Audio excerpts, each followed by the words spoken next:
Whew. Got a good one lined up for y'all today. This might be the last time I covered a Megan Thee Stallion and Tory Lanez case, largely in part because they're going to be coming to a verdict pretty soon. I may do one more after there's a verdict. But other than that, this might be the last time. I don't want to beat it to death, but we definitely had to touch on Candace Owens, who some would say went full sisterhood. That's not an assessment I disagree with, but overall, all of the logic that she normally deploys at all times. She normally runs things through a certain filter that, for whatever reason, with this case, she didn't run things through the same filter. She clearly didn't. She clearly just believed the first story that was told, and the first story that was told was the story right out of Meg's mouth. Just like the first story with Amber Heard was the story right out of her mouth, and her working and manipulating of the media. We saw the same thing happen with Meg Thee Stallion. We literally saw the same thing happen with Meg Thee Stallion. And then when the facts came out in the case, we could see that she was indeed lying about a lot of things. And it crystallized the whole, we're not supposed to be believing all women. Candace Owens was able to see through it immediately with Amber Heard. And then when the case came out, she knew exactly where the battle lines were drawn. But with this one, she failed. She's still failing to see the obvious, even after an eyewitness testimony. She's still failing to see the obvious. And we're going to get all into that. Is it believe all women? Unless, of course, it's a black man that's being accused. Whew. Let's go.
Peace, folks.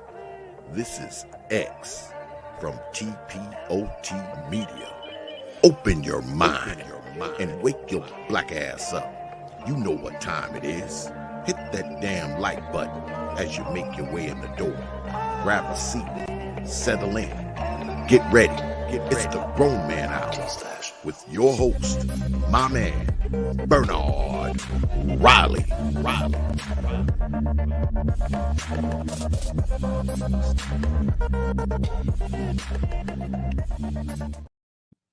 I made a small mistake in my pre-intro ramble. Some of y'all probably caught it, some of y'all didn't. But when I was stating Candace Owens' seemingly position on this, I said it kind of backwards. I meant to say, it's don't believe all women. Candace Owens typically doesn't believe all women. She typically takes up for men against this whole liberal, womanist, feminist, these womanist, feminist, liberal ideals that basically puts men in the in the perpetrator state most of the time, and women being the victims to what men do. Candace Owens normally isn't down with that, so I said she normally upholds the hashtag don't believe all women, and then I say, unless of course there's a black man that's being accused, she's willing to side and lean more towards believe all women when you put a black man in that hot seat. That's what it's looking like, and that's what's going on here. The video in question here that I will be pulling up from Candace Owens, it's called Megan Thee Stallion Deserves Justice and Attention. Megan Thee Stallion deserves justice and attention. That's the, let me slide on over. Hate when I get out of the frame. Hold on. All right. I think we got it. I think I'm properly in frame. I was out of the frame for half my last show. All right, here we go. We in here. We ready to go. Man, it's Megan Thee Stallion deserves justice. I said this in my previous show when Deanie came in and said, I still believe Megan Thee Stallion deserves justice. Do you say that somebody deserves justice, even if something happened to them?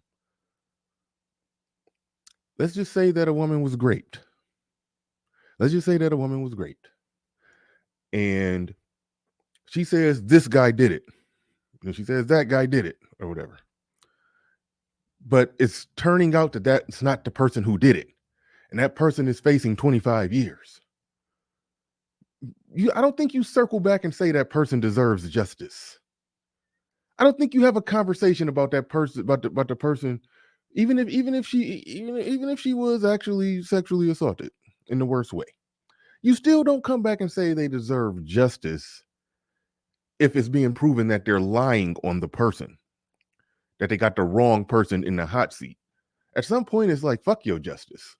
You telling you about to make an innocent man get locked up. It was this quote by somebody, I'd rather see 10 guilty men go free before one innocent man serves time. So at that point, it's a legitimate fuck you justice. And she got this thing titled Megan Thee Stallion deserves justice and attention. She deserves justice. And like I saw somebody saying in the chat room, I'm gonna go through the comments real quick to check out the early comments. Like somebody said in the chat room, it's like she hadn't been paying no attention for the last 9 days. It's like she's still operating on the initial story as it was leaked out. But let's go ahead and get into this. Hood Conservative, who covered this yesterday, did an excellent job on it. Says, well, it's just the other Hood Conservative channel. That's funny. But it says she turned heel. I don't know. I have some theories on that. I have some theories on what she's doing. I think she was juggling two different narratives. And she said, I could possibly go the don't believe all women route, or I could go the black culture is messed up in the no snitch rule route. But as we're going to see where she's messing up with it is that the only people that are not snitching, like like Meg and Kelsey was lying and pleading the 1, 2, 3, 4, 5, trying not to self-snitch. That's the only not snitching going on, is a bunch of people trying not to self-snitch. So we got to get into all of that. But one thing that a lot of people did not play is the full clip of when she led in talking about Amber Heard. She led in talking heavy about Amber Heard and how she was just flabbergasted at all the lies that Amber Heard was telling. But she just skipping like entire flights of stairs when it comes to Meg Thee Stallion lies. This was wild. So then it does lend to that narrative that, oh, she might just be trying to pander to the sisterhood. She probably feel like I don't know. I don't even want to read her mind. I'm just gonna analyze what she's saying. But it could be some try to convert black women over to her side. It could be that. She probably could try to sell that point I'm going to try to pander to and convert black women over to my way of thinking. And I don't know. I don't know. I don't know. But that is bad. It's bad. Like this breakdown about to be bad. He says, I feel vindicated about her now. See, I've said this before on my show. She had shaky beginnings coming into the whole conservative side of things, where like I talked about before, how she was basically on the left and was making she was creating a website. She did a TED talk talking about how they was developing a technology and all kind of stuff on how they were going to basically be able to take anything that anybody says on social media and put it into a database and connect all the accounts and everything. And then when somebody goes to their website and types in that person's name, they'll be able to pull up every little thing that person ever said on social media. She was basically building a doxing website for people who said mean things that should be canceled. She was basically trying to create the ultimate cancel website. She was doing that before she became conservative, before she started the YouTube channel called Red Pill Black, where it was, her first video was called Mom, Dad, I'm a Conservative. I'm a Republican or I'm a conservative. And it was like some weird skit where she was playing the role of the mom and the dad and of herself. It was kind of goofy. Like she started out doing that. Like she started out really weird. Like her first niche didn't work, so she tried to just find another one. And her whole YouTube channel at first was just like, "Hey, look at me! I'm a cute black conservative woman." That's how her initial channel looked to me, like for real. But over time, she got good, got very very knowledgeable, and started being able to spit off all the talking points and reel that shit off real fast, quick, in a hurry. She became like the Myron Gaines of that shit, of that whole conservative talking point thing, where we're just a facsimile database, just spitting that shit out fast. When she got to that point, she was unstoppable. Could nobody fuck with her, and you had to give her props because she was kicking ass and taking names. But I remember her roots and where she started. You probably could find some old videos from another black conservative. Her name was Tree of Logic. I think that she's like a big 6'4" ex cop. Like, and I don't even know if she's still on YouTube, but her stuff still might be on here somewhere. Where she broke down everything wrong with Candace Owens. She went a little. I can't even go with everything she was saying because only thing I could say is Candace Owens did have a shaky beginning coming into this whole trying to make it on YouTube, social media, or whatever she was trying to do. It was shaky beginnings. That's all I can say on that. So I won't say I'm not surprised. Well, no, I wouldn't say I feel vindicated, but the whole not surprised sisterhood runs deep. That's one angle on it. That's one angle on it. That's possibility. Let me try to hurry up and get through these. Shout out to Mike and Vince Perkins. He says, Candace, say it ain't so. I like Candace. I do. I've always liked her, but I knew her shaky beginnings. Mr. GQ Smooth in the building. Shout out to you. Edward Anderson in the building. And again, welcome back, Ed. Welcome back. Welcome back. Hope all is well with you. I don't even know for sure what's going on. If you were sick, your mama's sick. I don't know. Just hope all is well. I'm glad to see you back making the rounds. Edward Anderson in the building. He says, this is how you know Candace about the money and she don't like black men. But see, in her own way, she's an advocate for men. But that's going to become a problem. It's going to become a problem when black men end up not being under that umbrella of advocacy. But she does advocate for men. And when Kanye and Kyrie had their thing, she did have their back. She did have their back. So, but this one, she jumping over there. But Ed says she don't like black men in the end. But shout out to Osmosis. Shout out to Chuck E. Cheese. Says Candace still just doesn't know that much. She's a good talker, but not knowledgeable. I think she's pretty knowledgeable. She does her research. She knows her shit. Chuck E. Cheese in the building. He says, when was it? 2016 or something, when she was called by some drunk teens who wanted to have sex with her, but were rejected. That said racist stuff to her. I think I'm not even 100% sure about that. It's not like you're talking about her old story when the NAACP or somebody got involved. when the NAACP came to her help, came to her aid.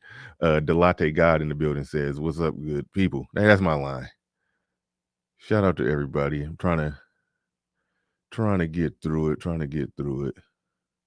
Yep. JC says Candace is pandering to the sisterhood. Shadow Observer in the building.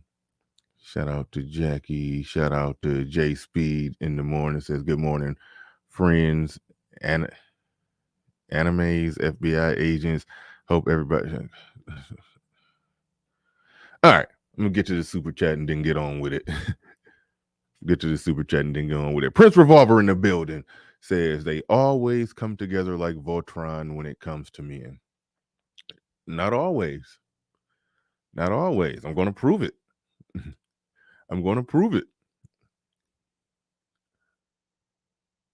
I'm going to prove that they don't do that all the time. Thank you for that super chat. I do appreciate that. I do appreciate that, Prince Revolver. Do appreciate you coming through supporting the stream. But I'm going to prove that she doesn't always take that route. She went hard at Amber Heard.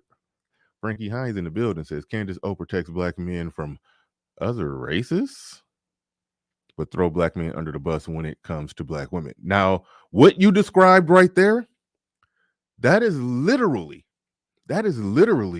what most black women do. Most black women will side with a black man when it's other races involved or the cops are involved or this or that, but let a black man have any type of thing going on with a black woman, it is the hell with him. So she did that playbook today, it seems. She did that playbook today, it seems, but I've never seen her defend a black man when it comes to other groups of men. I've seen her either side with the cop or exercise her right to remain silent. I've seen that. That's what I've typically seen from her, to keep it real. But there's that. She's more in the camp to pointing out the fact that George Floyd was going off like 50 pounds of fentanyl, but before she's more so in that camp, and I understand that camp. There do be some niggas out there wilding and doing ignorant stuff, and then we got a march and no justice, no peace for a dude who tried to wrestle a gun. Not George, talking about George Floyd, but we got a no justice, no peace, and all that stuff for a dude who tried to wrestle the taser away from the cop and use it on the cop. I mean, we gotta like, come on. I'm normally with her on some of that, but like I always say with a lot of conservatives, when they have that majority white audience, it's times when you got to be like, no, the nigga went wrong on that one. The nigga went wrong right there on that one. The white cops was wrong on that one. The white folks was wrong on this one. And normally on those ones, Candace Owens normally exercises her right to remain silent. That's what she does. But typically what we see in those situations, from black women, they will stand up, march, Black Lives Matter t-shirts, no justice, no peace, and all of that. If it's white people involved, let a black woman do the same thing to a black man, and then now that black man is they talk about that black man the same way that the damn Fox News does. That's what happens, and that's why I did a pre-record earlier and a short where I said, what if Meg Thee Stallion was white? And basically just imagine two white women got into a fight because they realized they've been fucking the same men, and they got into a fight about it, and one of the white women went and grabbed a gun and shot it at the ground per the eyewitness, and then the white woman got some bullet fragments in her foot, and then when the cops came and everything, they didn't know what to do, and they just blamed it on that black man that they was fucking. Every black person on the planet would unanimously know exactly what the scoreboard was. They would know that play. We've seen that movie. We would all know exactly how to react to that one. But they playing dumb on this one. They're gonna play dumb on this one all the way to the not guilty verdict or the guilty verdict. It's like, nah. That's why I always ask, what if Meg Thee Stallion and Kelsey was white? Where would black women be falling down on this? Shout out to Java Joe. I'm about to roll the not so beautiful being footage. We 20 minutes in. Let's go ahead, hit the like button. Let's get ready to go. But Java Joe in the building, dropping the the $50 super chat on it.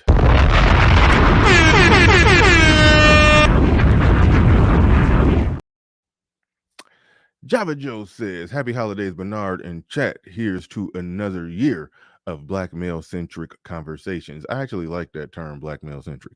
I like that term.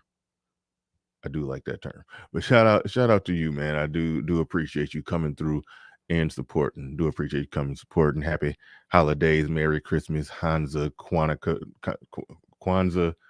Hanukkah, or whatever the hell you celebrate. Happy all of that to you. Prince Revolver back in the building says, I never trusted her mainly because of her lefty origins. That a lot of people forgot about that. She swept it under the rug, scrubbed the tapes, deleted all, shredded all the paperwork, burned the tapes. Yeah, I mean, I've seen people make a case that she's just going through the motions, and she's a quick study and a great, a great orator, and she's smart, and she presents it. I've heard that case laid out quite well. I've heard that case laid out quite well when it comes to Candace Owens. But trust and believe she only has clout for being a minority. Woohoo, get out of there. Only has clout for being a minority woman and with conservative talking points. And I'm usually on the right myself. Yeah. I think early on she milked that. Like I said, her channel when she first started her YouTube channel was called Red Pill Black because she was taking the red pill, red conservative, so to speak. And because it's red pill stuff other than just conversations about women. You could politically take the red pill too if you just had on the delusion of just being liberal and going along with that, and then all of a sudden you as they say, take the red pill. You start seeing the truth in the reality that the Democrats be on some bullshit too. That's so yeah. So that's what she meant. She was black. She was black, and she was red politically now. She took the red pill, the conservative pill, so to speak. Red Pill Black. That was the name of her channel. Basically, I'm not a Democrat. I'm not a liberal no more. That was her gimmick, and it just came off as very much, look at me, I'm a cute black conservative woman. That's how it looked. That's how it looked when it first started out. Then she got good. Then she got good. Then she started spitting fire. And it was like, it was she was unstoppable after that. She was could nobody stop her once she got to that point. But let's get ready to go here. Let's strap on in. Let's strap on in. Let's strap on in. The aggressor, but maybe you think Johnny Depp being to lend her.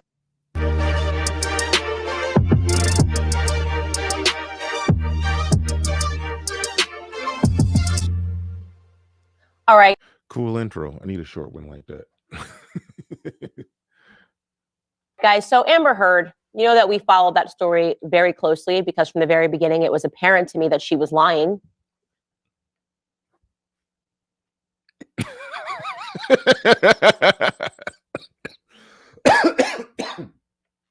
Wow.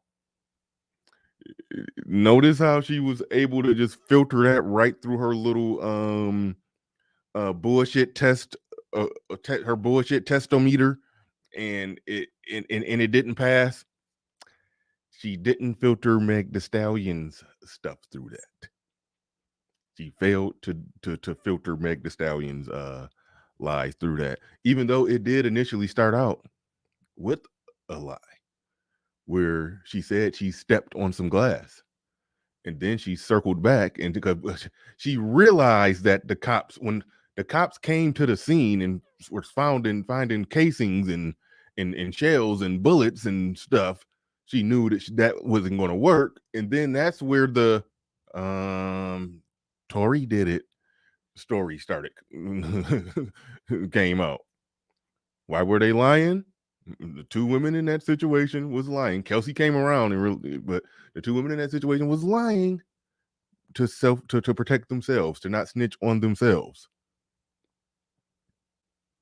Because even if Meg was shot, if she was shot in a fight that she damn near started, it was two per the eyewitness. Now, this isn't before we were speculating on this to some degree, but per the eyewitness, two women were fighting, and as they said, fighting violently. And at the time that Candace Owens released this information was out. They were fighting violently. And then one of them went back to the car in the midst of all the chaos and went and grabbed the gun. And then the guy says it was a flash that came from the woman's hand. Well, he said she went back to the car to grab something. She got something. She came back out and he saw a muzzle flash, a gunshot, basically, from her hand, pointed towards the ground. Open shut case. All right. So why is Meg and Kelsey, why are they lying? Why did they lie initially? To protect their goddamn self. And Candace about to spin this into some no snitch culture, but the only no snitching is going on is people trying not to self snitch. Thus, Kelsey pled the fifth to not self snitch. All right, but let's get into this. We're about to listen to her breakdown. Some of y'all already saw her breakdown of the Megan Thee Stallion, Tory Lanez thing, but listen to her when she's about to be going back explaining Amber Heard. She's prefacing all of this Amber Heard stuff to lead into how Megan Thee Stallion is being treated. I think that if you are trying to lend her any credence, at the very minimum, you would have to admit that they were in an equally as abusive relationship after we watched the trial of the century, the celebrity trial of the century, I would say.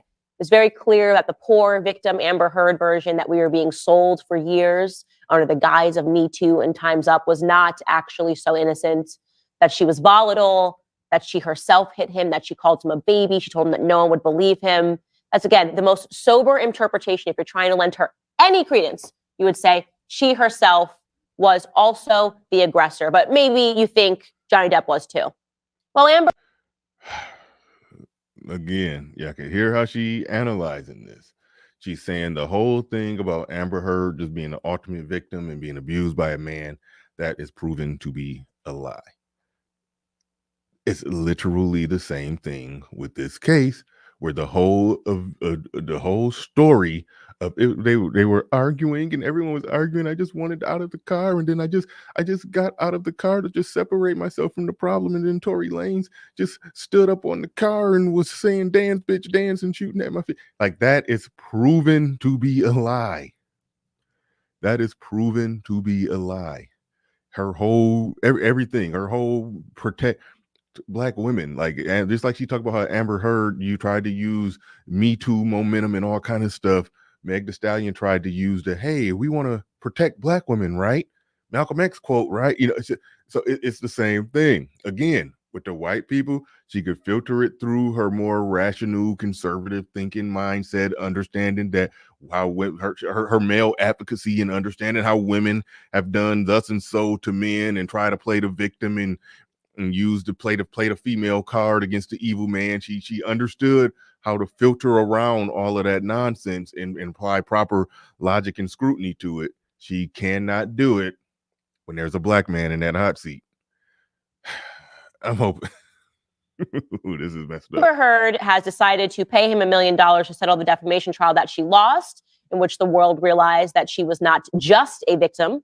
And she issued a statement after having paid that amount. And it's a stunning statement. Here's what she said. She wrote this: "After a great deal of deliberation, I have made a very difficult decision to settle a defamation case brought against me by my ex-husband in Virginia.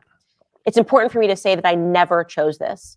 I defended my truth, and in doing so, my life as I knew it was destroyed. The vilification that I have faced on social media is an amplified version of the ways in which women are re-victimized when they come forward."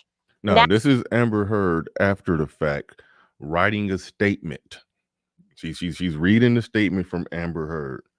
Now, when all of this is said and done, Meg Thee Stallion is going to write a very similar statement. She's going to have to write a very similar statement. She's going to have to still be the victim. She's not going to, It's no way that Megan Thee Stallion could walk away from this and just concede that, yeah, I was on some fuck shit. Just like Amber Heard can't just concede that point, even though it's an orgy of evidence that she was. Now I finally have an opportunity to emancipate myself from something that I attempted to leave over 6 years ago, and on terms I can agree to. I have made no omission. This is not an act of concession. There are no restrictions or gags with respect to my voice moving forward. I make this decision having lost faith in the American legal system, where my unprotected testimony served as entertainment and social media fodder. When I stood before a judge in the UK, I was vindicated by a robust, impartial, and fair system where I was protected from having to give the worst moments of my testimony in front of the world's media, and where the court found that I was subjected to domestic and sexual violence. In the United States, however, I exhausted almost all my resources in advance of and during a trial in which I was subjected to a courtroom in which abundant, direct evidence that corroborated my testimony was excluded, and in which popularity and power mattered more than reason and due process. In the interim, I was exposed to a type of humiliation that I simply cannot. She's playing the evil patriarchy card. Now, what's funny is that Candace Owens is going to try to play that same card in the Tory Lanez Megan Thee Stallion case. She's going to say the culture loves Tory. Like, she's literally going to say that, and that's why everybody is siding with Tory, even though they're not. I say black people probably split down the middle. But as far as the culture loving Tory, but before all of this happened, if you know how they do those things online where they'll put like 4 different albums or 4 different movies or 4 different celebrities up there, and they'll say one gotta go in all their work, all their music, all their movies, all of it gotta go. If they was to do that with Meg Thee Stallion and Tory Lanez sometimes before this case, I would venture to say that 90 to 95% would say Tory gotta go. Like Meg Thee Stallion did WAP. She's a cultural icon in the community. Like, cut it out. So I'm gonna wait. I shouldn't even spoke on this earlier. I should have waited until we got there. But she's going to try to make the same argument that oh man, this is gonna get bad. Where she's gonna go not just sisterhood. It's gonna reek more of damn near like white feminists fighting back against oppressive patriarchy. It's gonna reek of that. It's like she's gonna pull out all of that on Tory Lanez. Like, the shit is about to get weird. Relive. Even if my United States appeal is successful, the best outcome would be a retrial where a new jury would have to consider the evidence again. I simply cannot go through that for a third time. Time is precious, and I want to spend my time productively and purposefully. For too many years, I have been caged in an arduous and expensive legal process, which has shown itself unable to protect me and my right to free speech. I cannot afford to risk an impossible bill, one that is not just financial, but also psychological, physical, and emotional. Women shouldn't have to face abuse or bankruptcy for speaking her truth. But unfortunately, it is not uncommon. In settling this case, I am also choosing the freedom to dedicate my time to the work that helped me heal after my divorce, work that exists in realms in which I feel seen, heard, and believed, and in which I know I can affect change. I will not be threatened, disheartened, or dissuaded by what happened from speaking the truth. No one can and no one will take that from me. My voice forever remains the most valuable asset I have. Again, if you're just tuning in, she's reading Amber Heard's statement after settling the lawsuit or whatever, and she's reading a statement from Amber Heard, and she's gonna do some compare and contrast, juxtaposing with the whole Meg Thee Stallion situation. I'd like to thank my outstanding appellate and original trial teams for their relentless hard work. I want to thank everyone who has supported me, and I turn my attention to the growing support that I have felt and seen publicly in the months since the trial, and the efforts that have been made to show solidarity with my story. Any survivor knows the ability to tell their story often feels like the only relief, and I cannot find enough words to tell you the hope your belief in me inspires, not just for me, but for all of you. Thank you. See you soon.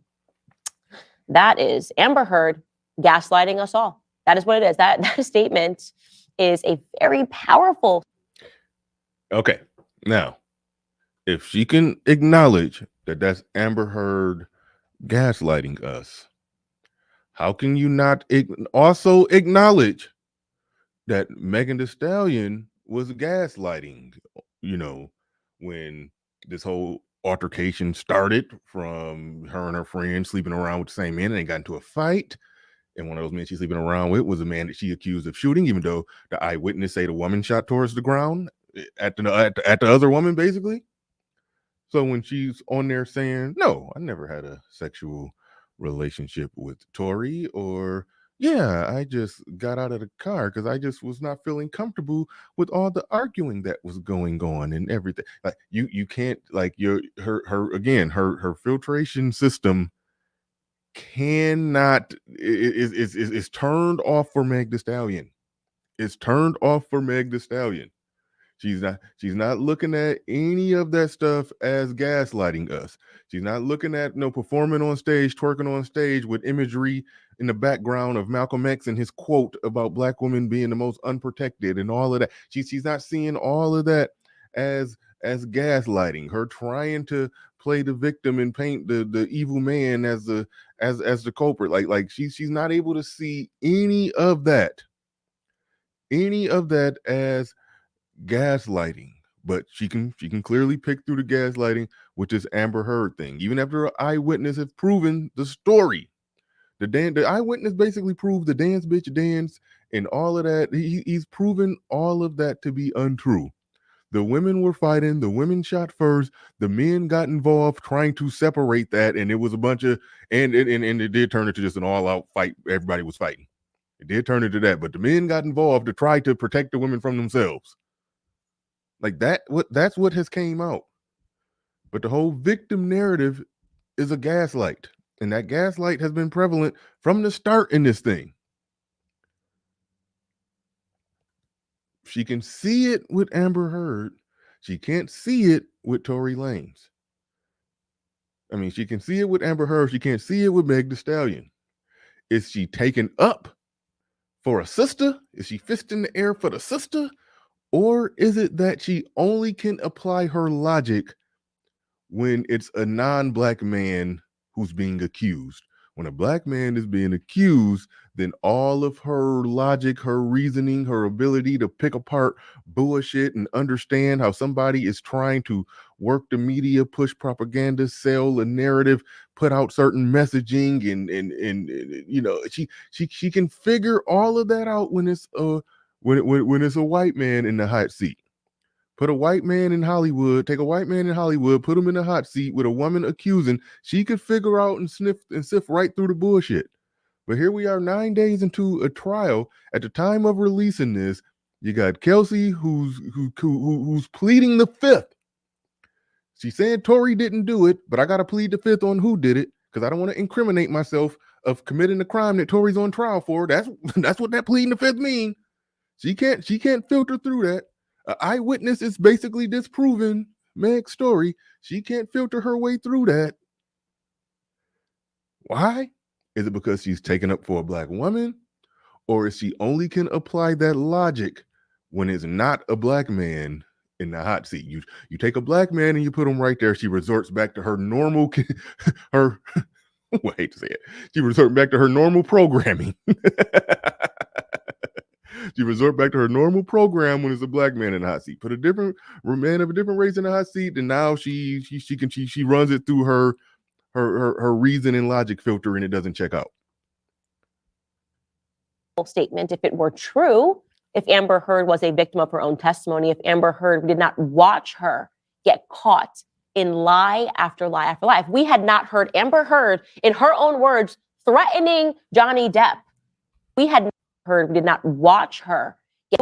If Amber Heard was a victim of her own testimony, if Amber Heard did not watch her get caught in lie after lie after lie, if we had not heard Amber Heard, in her own words, threatening Johnny Depp on camera, we heard Amber Heard's voice as after hitting him, she said to him, "No one's going to believe you. Oh, what are you going to do? You're a big guy. They're not going to believe you. No one's going to believe you. I didn't punch you. I hit you with an open hand."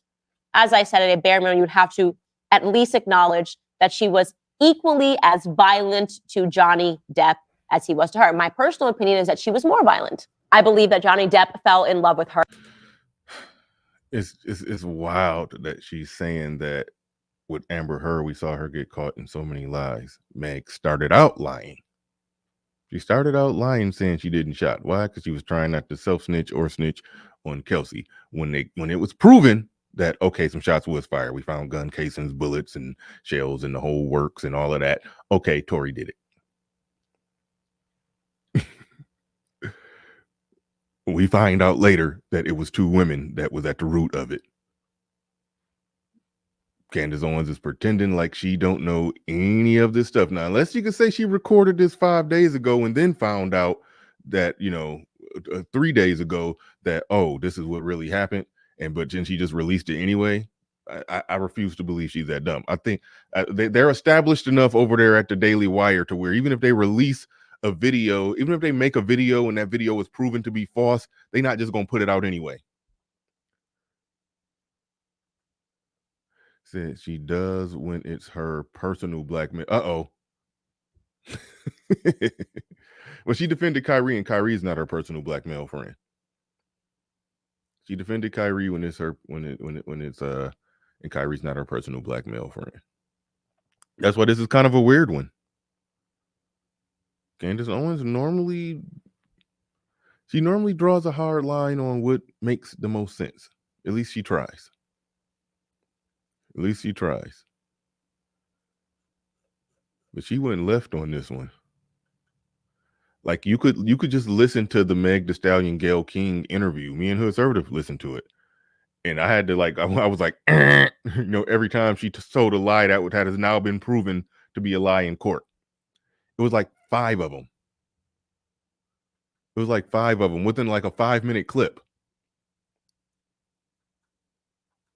Her because she was beautiful and he allowed her to abuse her. And I believe that his entire history with women, I mean, again, lie after lie. Remember, she told us that she had heard that he threw Kate Moss down the stairs. Every person that testified said he was amazing. But I guess he became a violent individual just with her. I will not be gaslit by Amber Heard. Amber Heard is a violent person. I also now believe that Amber Heard is a mentally ill person. But Amber Heard knows that there's an audience. A lot of people have pointed out that Meg is violent and her mental state is messed up, and she's a belligerent drunk who gets into shit all the time. Just throwing that out there. I'm saying I would not be gaslit by Amber Heard, who is a violent person. I mean, I'm just saying the person you're letting gaslight you now is in the same rep, in the same situation. Out there. This will point out I was consistent and was calling out Amber Heard on her bullshit from the start. I think most of us was.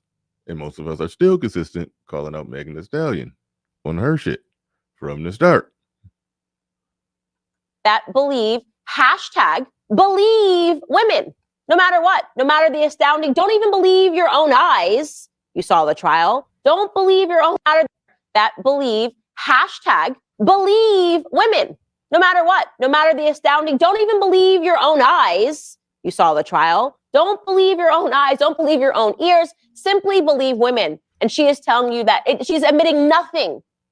If it's the court system that's broken, it's America that is the problem. If only she had been in the United Kingdom, things would have been better. But America has a fallen legal system. And that's the only reason she lost, not because we caught her in lie after lie after lie, right? And of course, both of her and Johnny Depp's, their lives will never be the same. It really was a case in which, by the way, Johnny Depp was the victim. For years, the media believed only her version of events. The media saw nothing of the mounting evidence that Johnny Depp had proving that she was abusive toward him.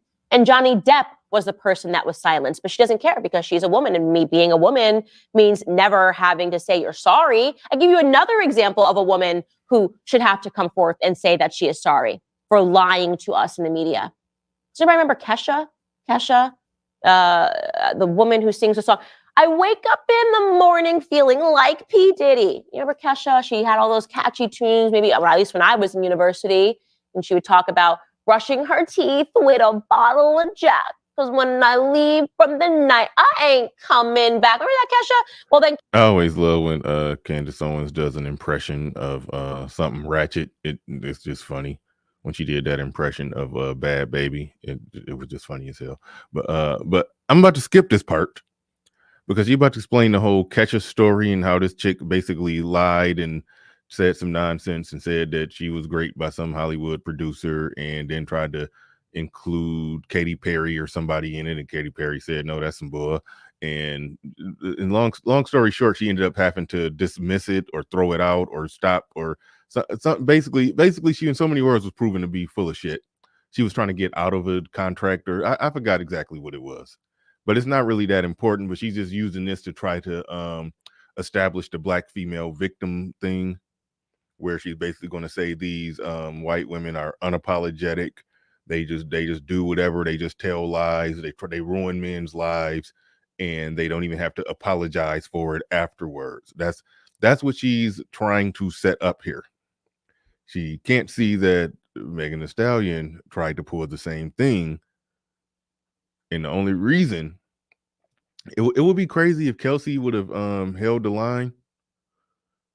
It would have been crazy. It would have been something if Kelsey would have held the line and stuck to her story, her original story, because Kelsey is being brave in basically saying Tory didn't do it, but I can't tell you what happened because I'll incriminate myself. She's basically admitting it without admitting it. But if Kelsey would have held the line and would have just stayed, lying with Meg, if Kelsey would have done that, then it would legitimately be a situation where the only thing that it would be that eyewitness would be the only thing that could get Tory off. That would be other than that eyewitness, it would legitimately be a situation. It would be a legitimate situation where a man's life is just being ruined by a woman, but she could see it when these men are not black. Bowdy Thug is saying, why did Kelsey switch her story? Why did she switch her story? I'm not 100% sure. Like it's tough to exactly say why did somebody switch their story. But if somebody is lying, and look, an eyewitness proved that the original story was a lie. All the corroborating evidence proved that the original story was a lie. All the evidence proves that the two women got into a fight because they realized they've been fucking the same men. And the eyewitness saw two women violently fighting, as he said. And the eyewitness saw one of the women, well, actually, no, he said the big man, that was the bodyguard, who came and tried to, and he said he violently broke the two women apart from each other. And then one of the women went to the car and came back out, and he saw her shoot towards the ground. So why did she change her story? I don't know, because the self-preservation in her would say, I'm not about to go to jail for this shit. Tory gonna have to go down for it. So somewhere in there, it may be a decent person who's just simply saying that I can't make him go down for it. I can't just sit in the court and lie and say this man stood on a car or stood out of a car and said, dance, bitch, dance, and shot at a woman's foot when I know I'm the one that shot at her feet.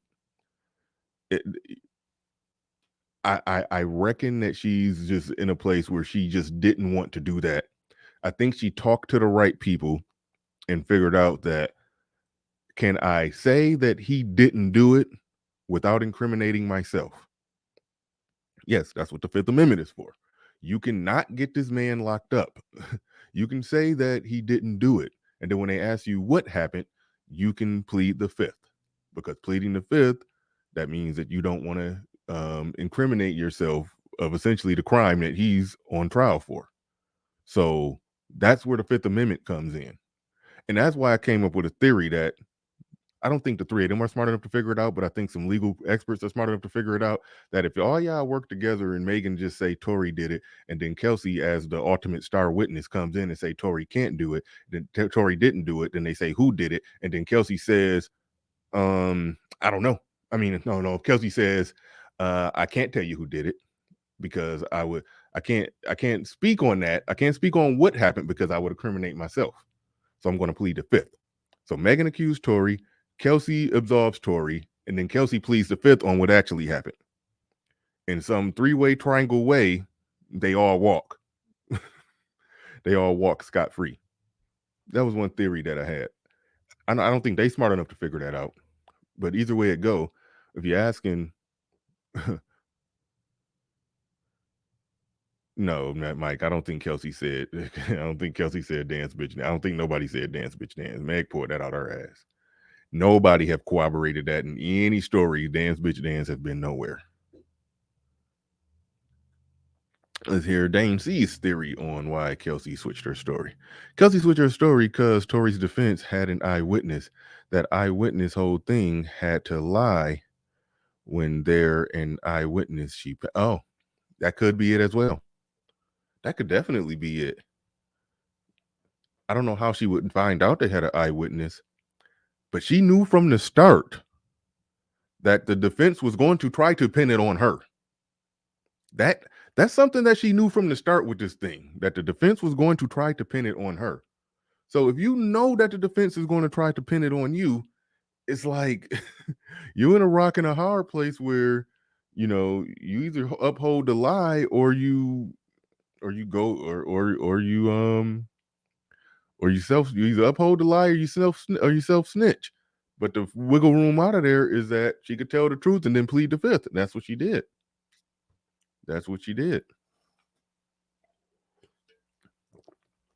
But that eyewitness is a game changer.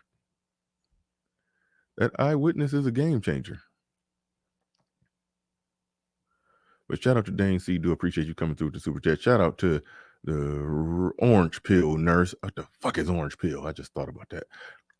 It says, Candace, what about those white boys who threatened your life in high school and wanted to tar and feather you, and you went running to the NAACP? You should bring up that story, Candace. That's not really relevant to this, but that is a good there are some stories where you can clap back to Candace with that. This ain't really one of them. This ain't necessarily one of them, but there's a lot of stuff that Candace Owens says. She be talking when she be going in on black people. She had a moment in her life where she needed black organizations to be by her side when she was facing some racism, and then when she makes a racism doesn't exist type of argument, it's like, hold on, bitch, you needed the NAACP to bail you out when you got in a situation that was race related. So there are stories and situations where you can use that clap back on Candace Owens. No ifs, ands, or buts about that. Was deposed, and she said, no, actually, Dr. Luke never raped me. Kesha is lying, essentially, right? It's a lie. Kesha quietly dropped her case against Dr. Luke. The media didn't hold her to it. She could just do that. She can ruin a man's life. She can make a claim that he raped her and then say, oh, I decided I'm just going to walk away from this and nobody can call me out on that. That's essentially what Kesha did, right? And there seems to be no accountability. Women can just throw out allegations. They can say whatever they want. The entire media will get on their side. The entire ecosystem of Hollywood will get on their side. But when they start to backtrack, when you start to recognize that a woman is lying, then there's silence. And that bothers me. It bothers me for all. That's changing now.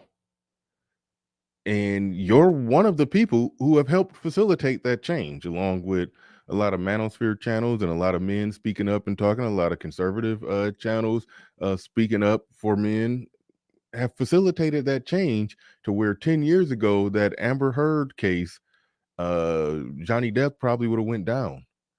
10 years ago, this Tory Lanez case, it wouldn't be any media backlash towards Meg. Amber Heard got dragged, even though Johnny Depp lost. He was able to sue her. The defamation. He was able to sue her because he lost millions because of the stuff she said about him. It was her word. And then when people started seeing, oh, she's lying, then everybody turned against her. Megan Thee Stallion, it's a similar case.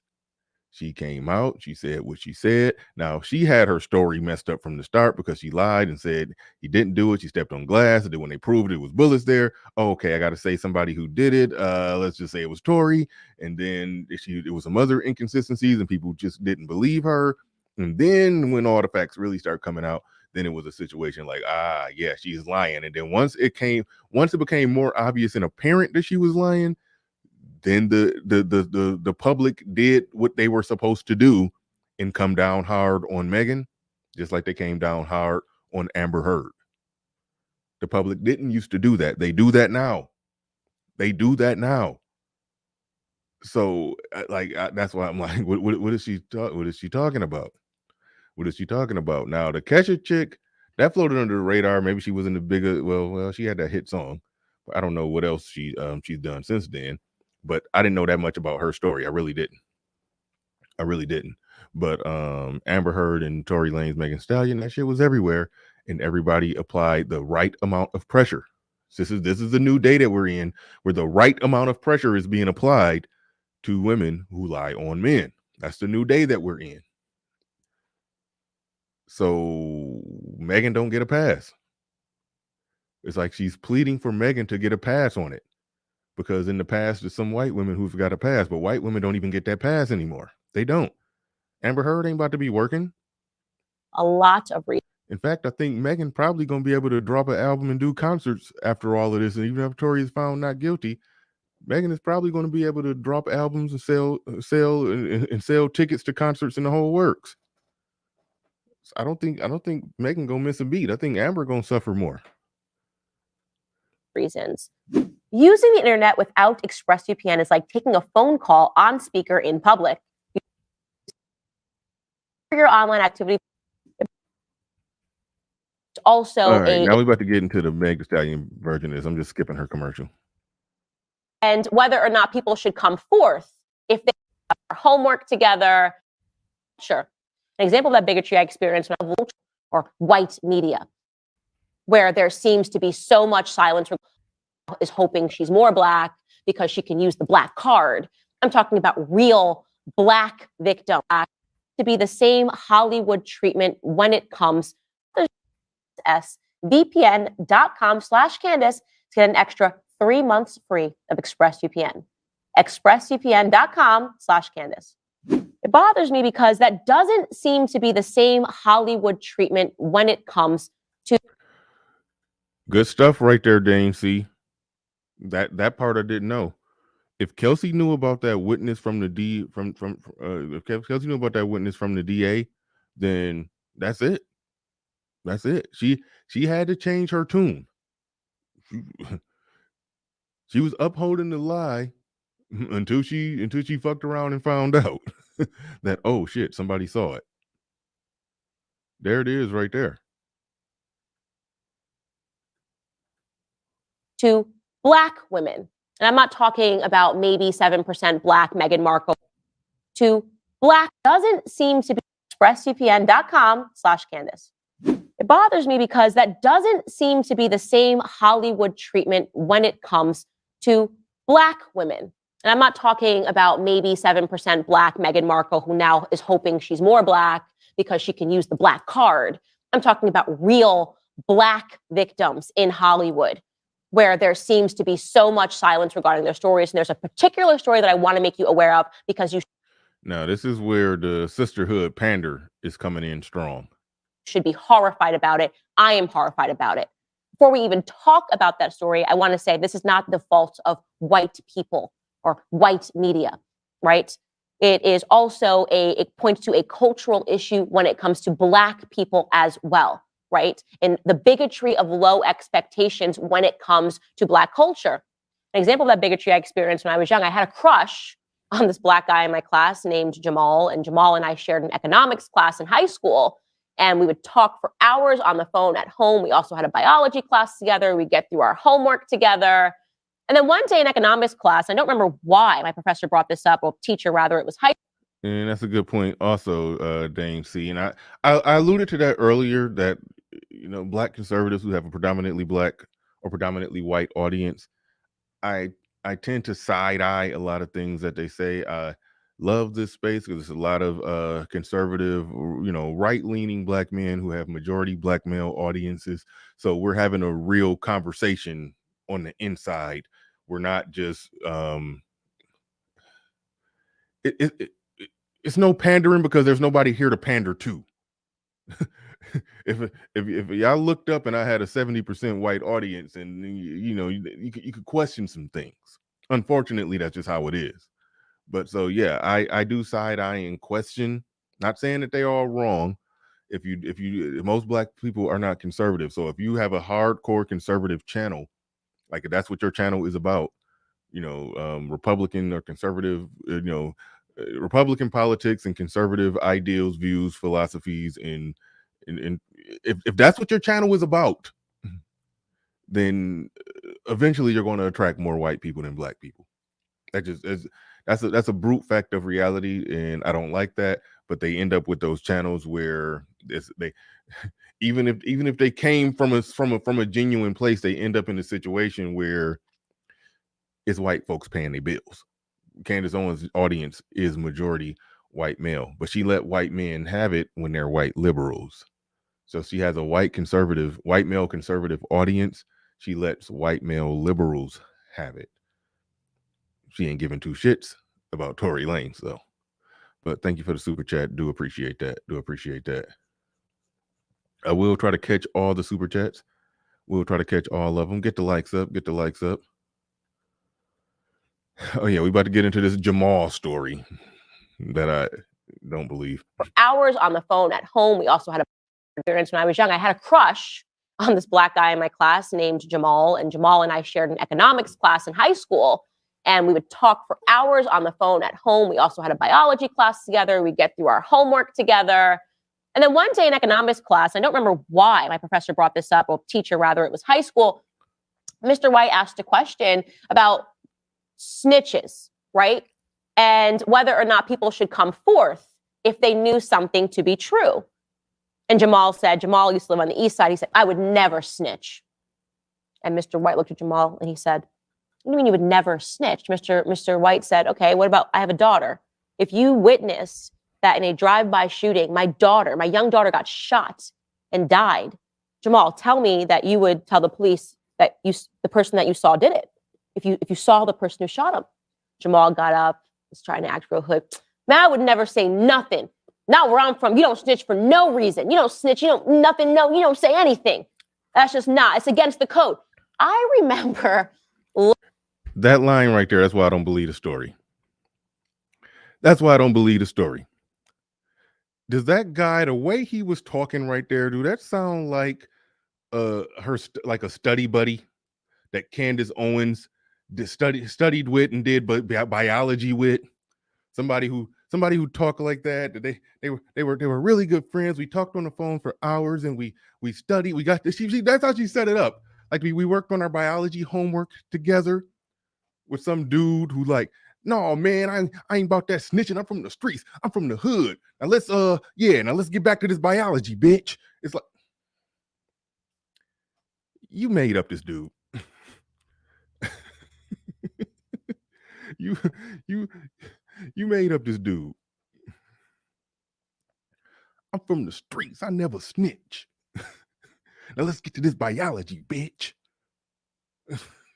That's how he sound. Like, nah. You made him up, Candace. Gang, gang.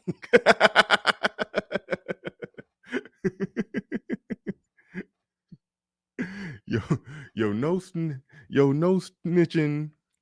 from the streets. Red bandana wearing. I think yo, no snitching from the streets. Red bandana wearing biology buddy who was a blood. Like, okay, we believe you. We believe you, Candace. That story checks out.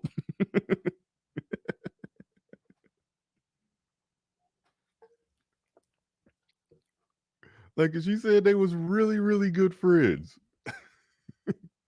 You was really, really good friends with the hoodest nigga in the school, and y'all was biology buddies. Okay, all right.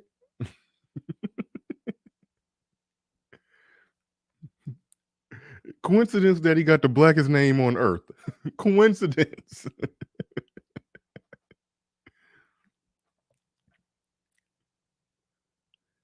And keep in mind, it's not even ideal to use the name. Like when I tell a story, I either don't use the name or I use a fake name, because so many people watch my channel, they'll know who I'm talking about. So if Jamal's still alive and didn't get shot in a drive-by while on his way to to biology class, he would still be alive and be listening and be like, wait, hold on, bitch, you just gonna throw me under the bus like that? And say that, it's like I have to be conscious of that. Once I got around 10,000 subs, I was like, ooh, shit, I gotta be careful. I can't say names. So I make up names, or I don't say any name at all. So I tend to believe, with her having damn near 1 million subs, I tend to believe she makes up names, and she made up the blackest name on earth, which makes me believe that part of the story was made up. That part of the story was made up. I agree with the general points you're about to make about black people and snitching, but that part of the story was made up.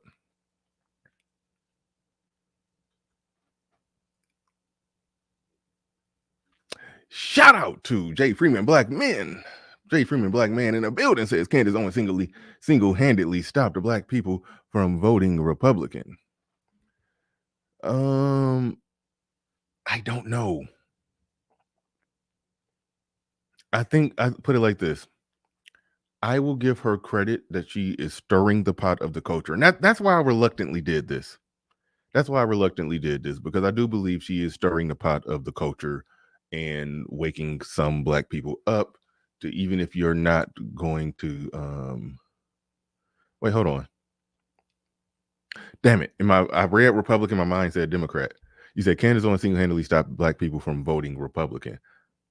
I don't think so. I don't think so. I mean, if anything, this is going to help. This is going to more effectively get more black people, black women, I should say, and a percentage of black men to take what she's saying into consideration a little bit more, because she's going viral, trending on Twitter, making statements about Megan Thee Stallion that they agree with. But Jay Freeman, Blackman in the building, one of my biggest supporters. I do appreciate you coming through, dropping a heavy-handed $50 super chat on it.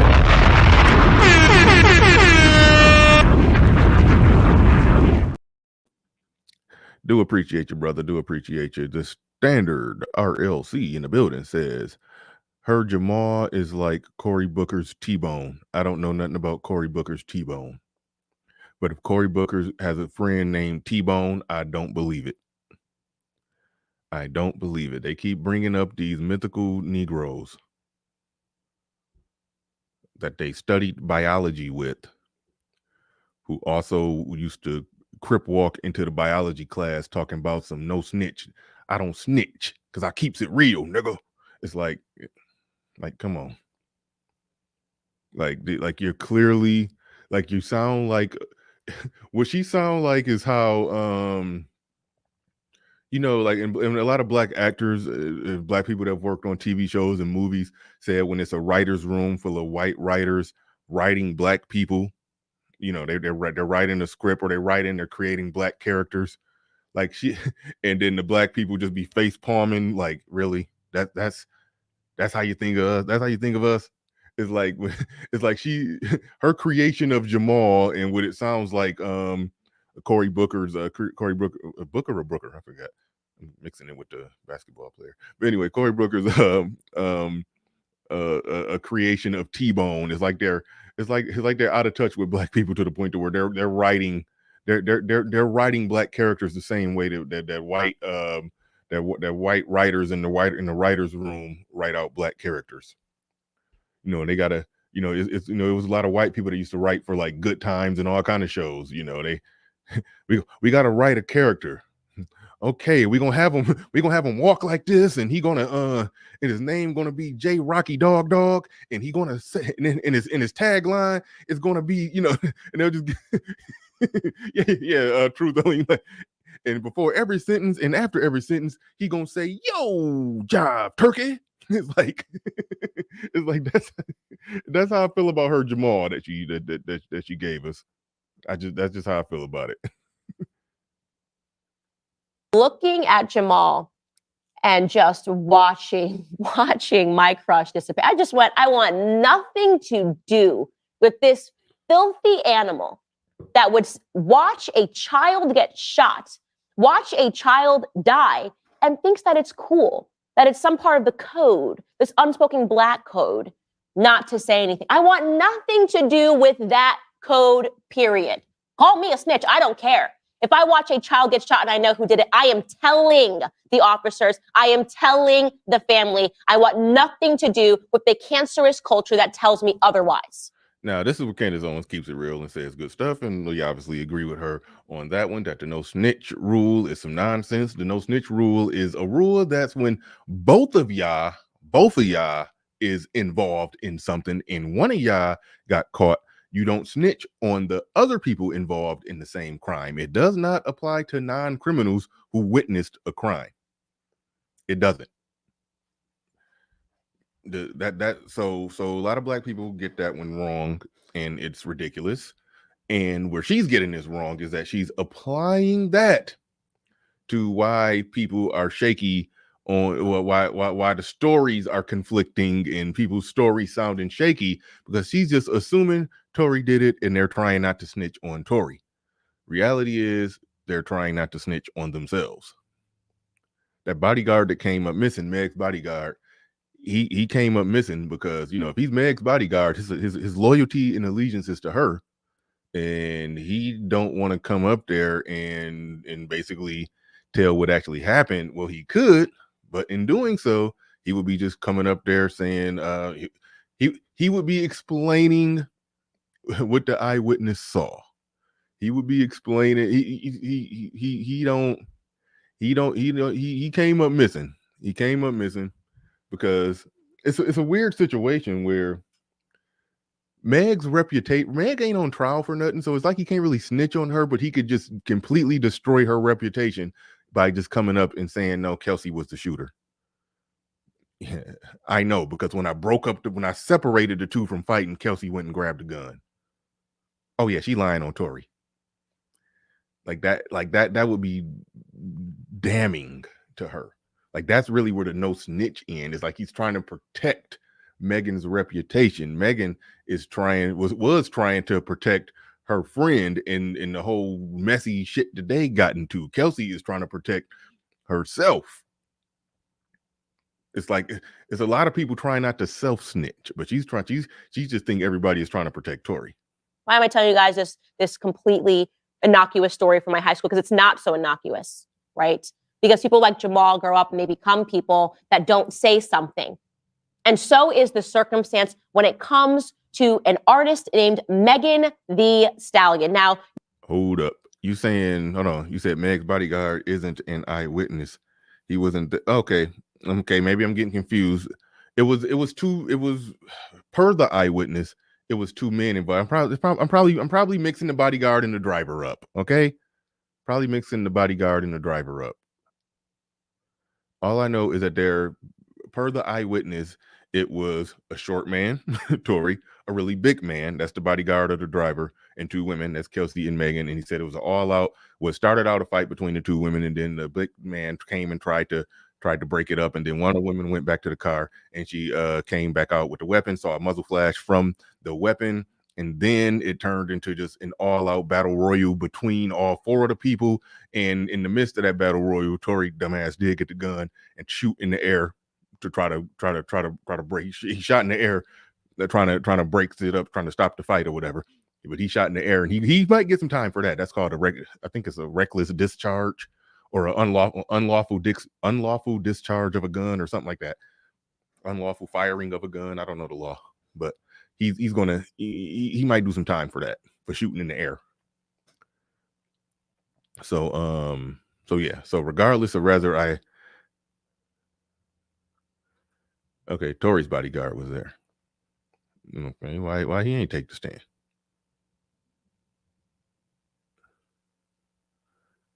He need to be on the stand.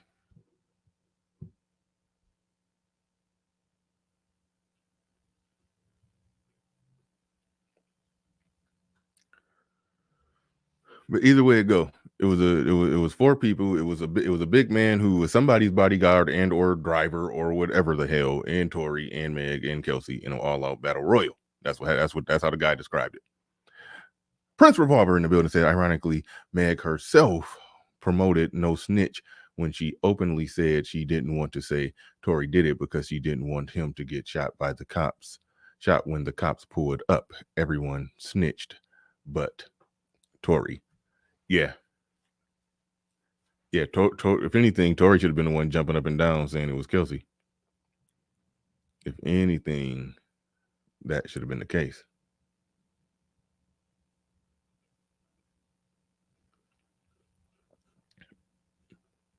But she's circling this to some no snitch stuff. That's what she's circling this thing to. But let's get into it. You, if you listen to my podcast, probably don't also listen to Megan Thee Stallion's music. In fact, in case you don't know who she is one half of the now infamous WAP song with Cardi B. I find the song to be derogatory. I find it to be disrespectful and degrading toward women, right? Reducing women to their body parts. And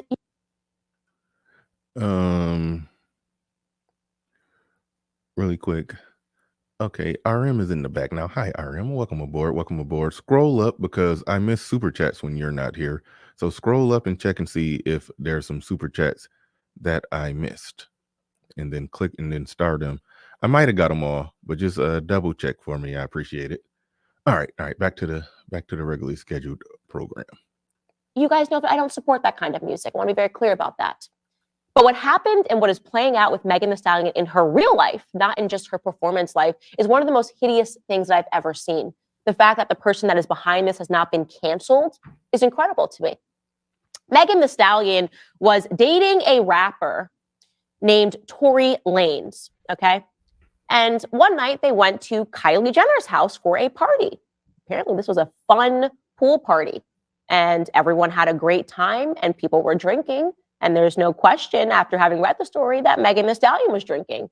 In fact, people say she's known, Megan Thee Stallion, to get a little rowdy when she drinks. Well, I would argue that Megan Thee Stallion's also rowdy when she's sober. You got to be a little rowdy to produce a song like WAP, but that doesn't matter whether or not she was drunk. It doesn't matter how much she was drinking. They left the party, a driver, Megan Thee Stallion, her best friend, a young woman named Kelsey, and her boyfriend, Tory Lanez. And a fight, okay? This is where it sounded like she don't know aspects of the story. Tory was never her boyfriend. If anything, Tory was probably closer to being Kelsey's boyfriend, if anything. But I don't know, he wasn't either one of their boyfriends. So this is where she don't know what the hell she's talking about. And she's just going off the strength of I'm defending this woman and shitting on this man. Between Megan Thee Stallion and Tory Lanez breaks out in the car. Megan asks to get out of the car. The driver pulls over. Megan gets out of the vehicle and alleges, and there's a lot of evidence pointing out this is exactly what happened, that Tory Lanez whipped out his gun and said, "Dance," and began firing bullets into the ground, forcing her to jump around, except he landed one and she was shot in her foot that night. Now, she said it's a lot of evidence that suggests that this was true. The fact of the matter, like, it's literally no evidence at this point that suggests that was true. That Megan's story of how it was arguing in the car and she asked to get out of the car, and then when she got out, Tory started shooting. It is zero evidence that is true. All of the evidence, everybody's testimony except for Meg's, the eyewitness, all shows and suggests that is not what happened. Like, I mean, to believe that part of the story, you have no business even speaking on this. If you're still back there and like, it's like she's going to talk as if she understands some recent details, but she's still talking like she like you know, she's at Gayle King interview. She's back at the Gayle King interview when it comes to this. It's like Like that part is just ridiculous. That part is just ridiculous that she's all the way back there. She's all the way back there.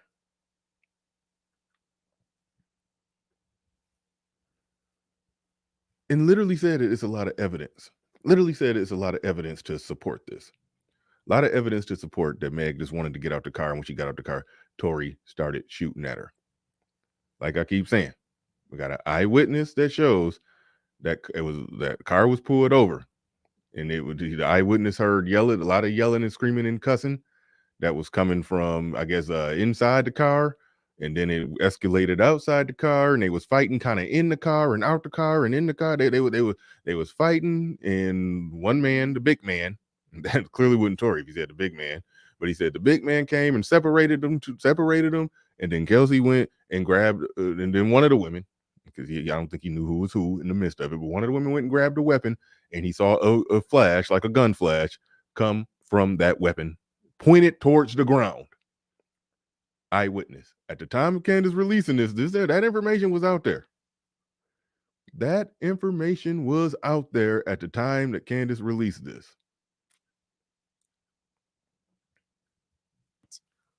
Megan's best friend, Kelsey, then texts Megan's bodyguard, who is not on site, who is not in the car, and says that he shot her. Tory Lanez has shot Megan, 911.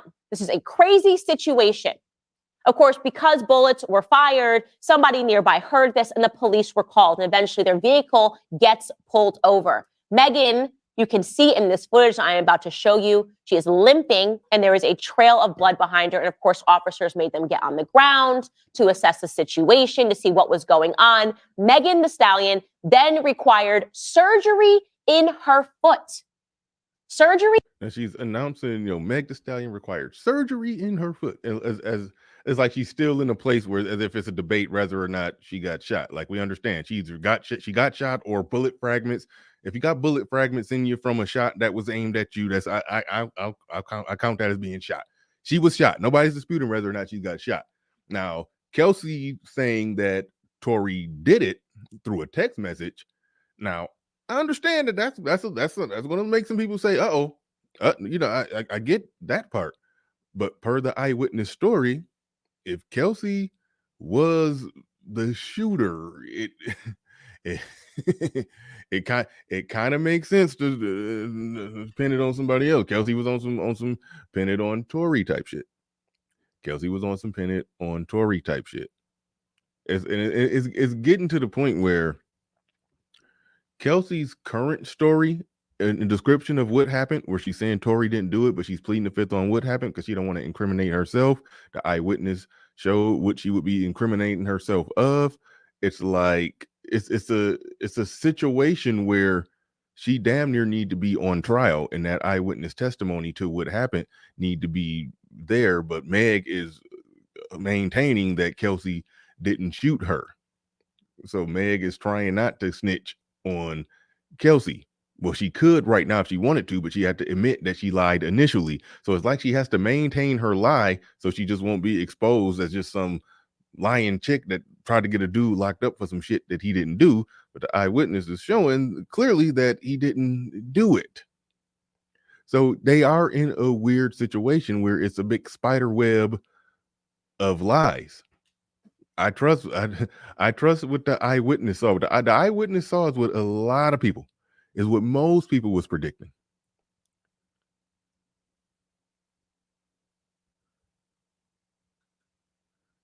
Todd Moak, is that's the one dude to be reporting on it? He didn't believe what until now?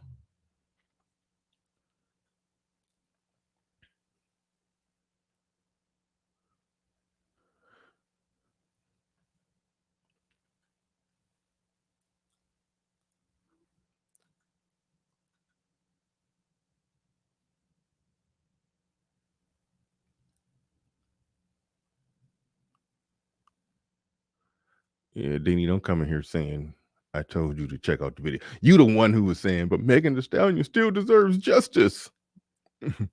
If you lie, if you telling a lie and you got somebody in the hot seat facing 24 years over what's now being proven to be a lie, I say fuck your justice. I say fuck your justice if you about to get an innocent man locked up. But no, this was definitely interesting. Definitely interesting. I prefer to be emailed stuff like this instead of dropping it in the chat room. But shout out to you though. Shout out to you. Where we at? In her foot because her boyfriend, who she had just gotten into a fight with, shot her. Okay. She didn't just get into a fight with her. She just got into a fight with her friend. Per the eyewitness, the friend shot towards the ground. Fight was broken up. Well, the men came. When Tory got the gun, he shot it in the air like a dummy to try to break things up. That's what the eyewitness said. The eyewitness said the little man, he saw a little man shoot in the air. Now, I know we live in the world where violence is our words and silence is violence. This is real violence. Yeah, Mike. Yeah, boyfriend. Again, it's sort of showing that she don't know shit about this. This is real physical violence, the worst kind of violence that you could ever imagine between a man and a woman. You are talking about someone who just shot a person, okay? So what happens next? Well, there's a lot of speculations, articles ran, people didn't know what happened, but I'll tell you what happened online. Megan was mocked by women and men alike, particularly in Black culture. And people they couldn't believe like this situation happened. They think it's funny, maybe, that she got shot in the foot and had to get surgery performed. You're not. No, this is where Candace may be out of touch with Black culture. Him shooting her in the foot. If you're a part of Black culture, particularly Black American culture, him shooting her in the foot is funny only because of Harlem Nights. If you erase Harlem Nights from all of our memory, oh, now you want to shoot me in the pinky toe. And I'm gonna shoot that big black gnarled ugly motherfucker. I don't even remember what he said. But yeah, so that's going to be funny. Somebody sent me a video where they had their head, put Tory head on Eddie Murphy head and Meg Thee Stallion head on Della Ree's head, and then and and even the part where Eddie Murphy looked over to the side and Richard Pryor and I think that was what was his name? The one that did Robin Harrison. Richard Pryor and Robert Harrison was like, they had Kelsey and Kylie Jenner over there going. they did all that perfect. They did it perfect. It's like if you understand Black culture, you get why it is some jokes in this. It is. No, that wasn't Red. Well, I mean, Red Fox was in it, but I don't know if he was in that scene. He could have been. Yeah, probably. Yeah, Robin Harris wasn't in that movie. Yes, he was. Every fucking body was in that movie. So he might have been, but that might have been Red Fox and Richard Pryor in that scene. But anyway, if you understand Black culture, you understand why it's some comedy out of that. It is. It's an epic, iconic scene in Black movie culture. It kind of resembled that. Now, when you know the facts of the whole actual story and how it was just a night where, yeah, I mean, the details are messier and not as comical as the movie Harlem Nights, but yeah, just the headline. That's how I heard the story. That was like how I heard it in the headline initially. Tory Lanez shot Megan Thee Stallion in the pinky toe. That's literally how it was reported to me. Jay Freeman Blackman in the building. He said the amazing Lucas saw Candace Owens has script writers. That's why terms like Jamal and no snitching will be linked to Black MIT. Oh, Black MIT /math majors. Okay. Yeah, That Jamal stories just sound like some bullshit. A thugged out. I keeps it real. I don't snitch no matter what. You know, biology buddy that she studied. You know, that they you know had a own biology study group with. Yeah, I don't believe that. I don't believe that. Seeing a bunch of people that are calling out Tory Lanez for this violence. No. What happened was Tory Lanez, at least by Megan's testimony, she is now on trial for this, right? Actually doing the right thing and testifying against him. He offered her and her friend Kelsey $1 million apiece. Why? Because Tory Lanez is from Canada. And if he is found guilty, not only will he serve time in prison, but he is also likely to be deported back to Canada. He doesn't want that to happen because he's a successful rapper. So he offered them money and she refused that money, rightfully refused that money. This woman is a victim. Something happened in that car. I don't think she shot herself in the foot and decided to go into the hospital. But it's amazing what then transpired, right? Because of this, let's call it no snitching culture, maybe. I don't know if that's come up in the trial as much as you would think. Like the prosecution didn't do their job. If it's evidence that money was offered, then they didn't do their job to try to get that heavy in the trial. Because I mean, correct me if I'm wrong. Was there any mention of Tory doing that? Like that was you think that would be one of the prosecution's trump card? You seriously would think that would be one of their trump cards? So I am interested with that one. But thank you for that super chat, Jay Freeman Blackman. Do appreciate you. One of my biggest supporters. One of my biggest supporters. All right.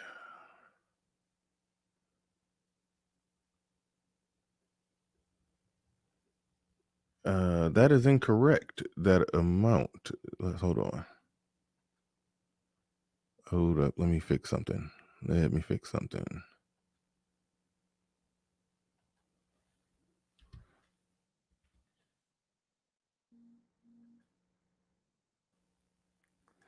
right. All right, let's go. Stitches get snitches get stitches. Give me all the stitches because let this happen to me. I am snitching. This is horrific violence. Okay. She's right on the no snitch nonsense.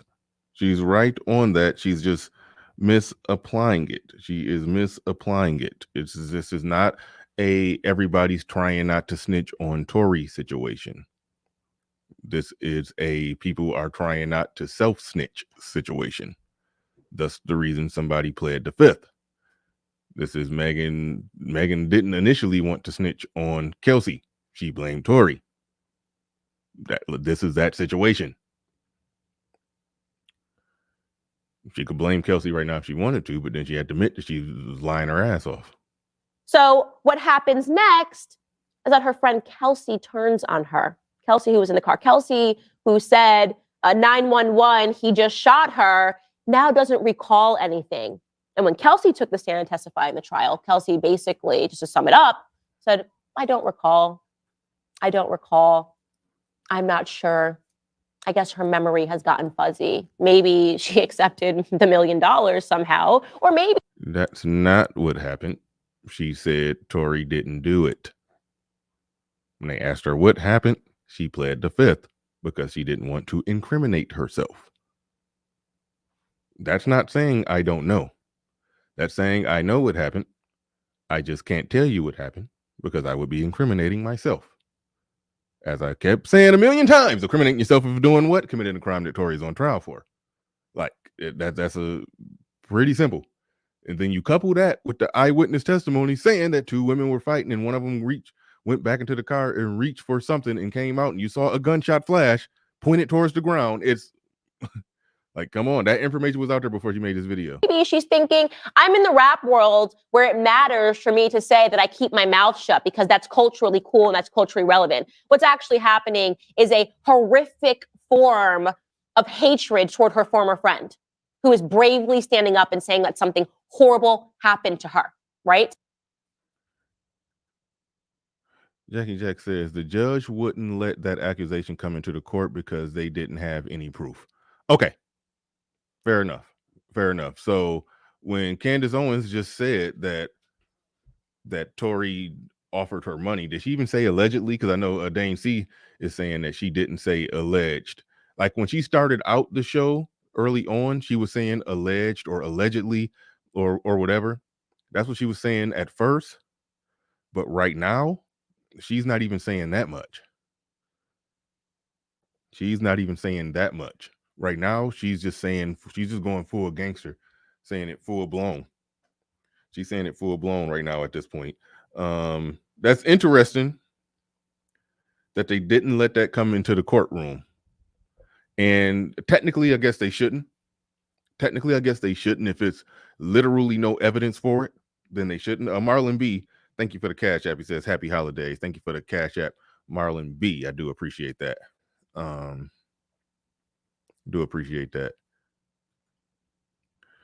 She's not even saying allegedly. Yeah. She's tripping.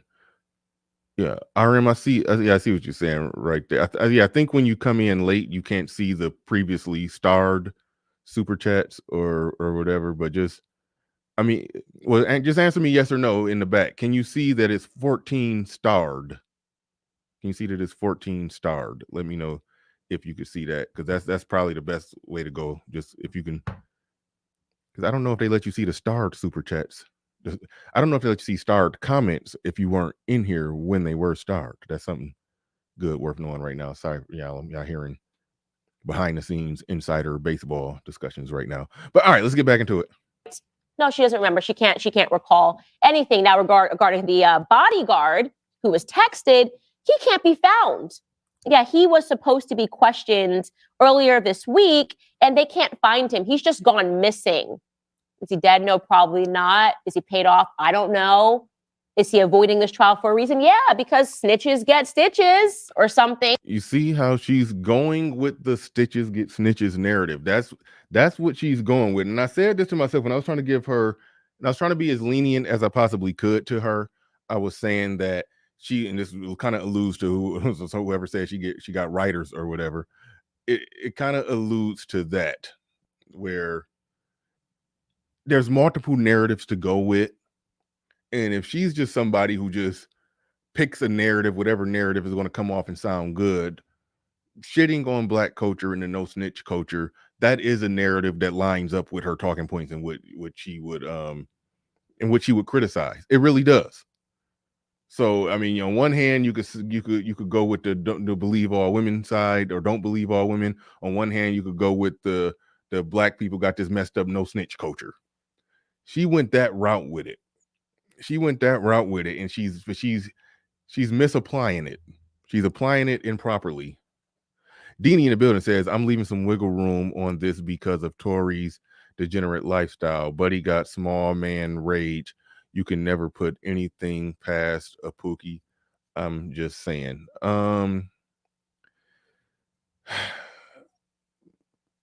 I don't think it's leaving out wiggle room saying, well, okay. All right. I mean, look, I understand. There's a small amount of wiggle room that I'm leaving, a very small amount of wiggle room. And the amount of wiggle room that is, okay, look, he was messing with both of these ratchet chicks. You know, he got involved. He was, per the eyewitness, in full blown battle royal fighting with these chicks out there. A woman shot first towards the ground. Tory did, in the midst of the battle royal, get his hands on the gun and then shoot it in the air. That unlawful firing of a gun or whatever the thing is. He's done some stupid shit. Like that's the ignorant nigga, the Pookie in him, or whatever you want to call it. So yes, that is like, that's already been accounted for and averaged into the equation, and he's probably gonna get some kind of probation or do some kind of time for firing that gun in the air. If he's found guilty of that, he's going to get some time for that. Dane C says, Meg's bodyguard posted he's in Dubai, not missing. Huh. Now that's interesting.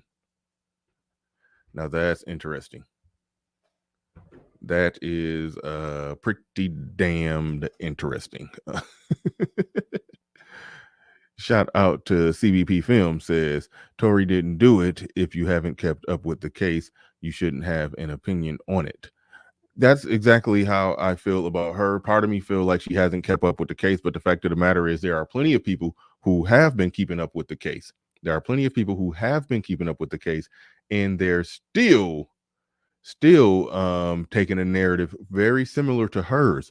So it's almost like we're in a place where we can't even talk about people not keeping up with the case. We can't even talk about that. The only, actual argument that he did it is that Meg essentially initially said that she did it. I mean, said that, well, she eventually, first she said he didn't, when she just tried to say she stepped on some glass. Then when she had to pin it on somebody because it was obvious that something happened, then she said he did it. And then Kelsey jumped on board with it. So that's really the only thing that that's really the only thing that sounds like he actually did it, is that they both said it at one point, but then Kelsey switched up. Kelsey changed her story.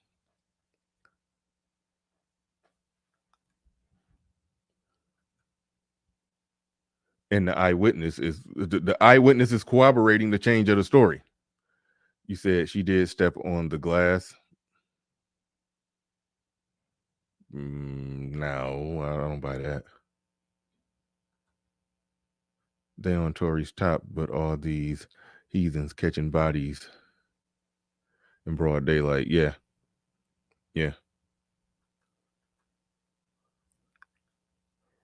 All right, let's move it along. Right?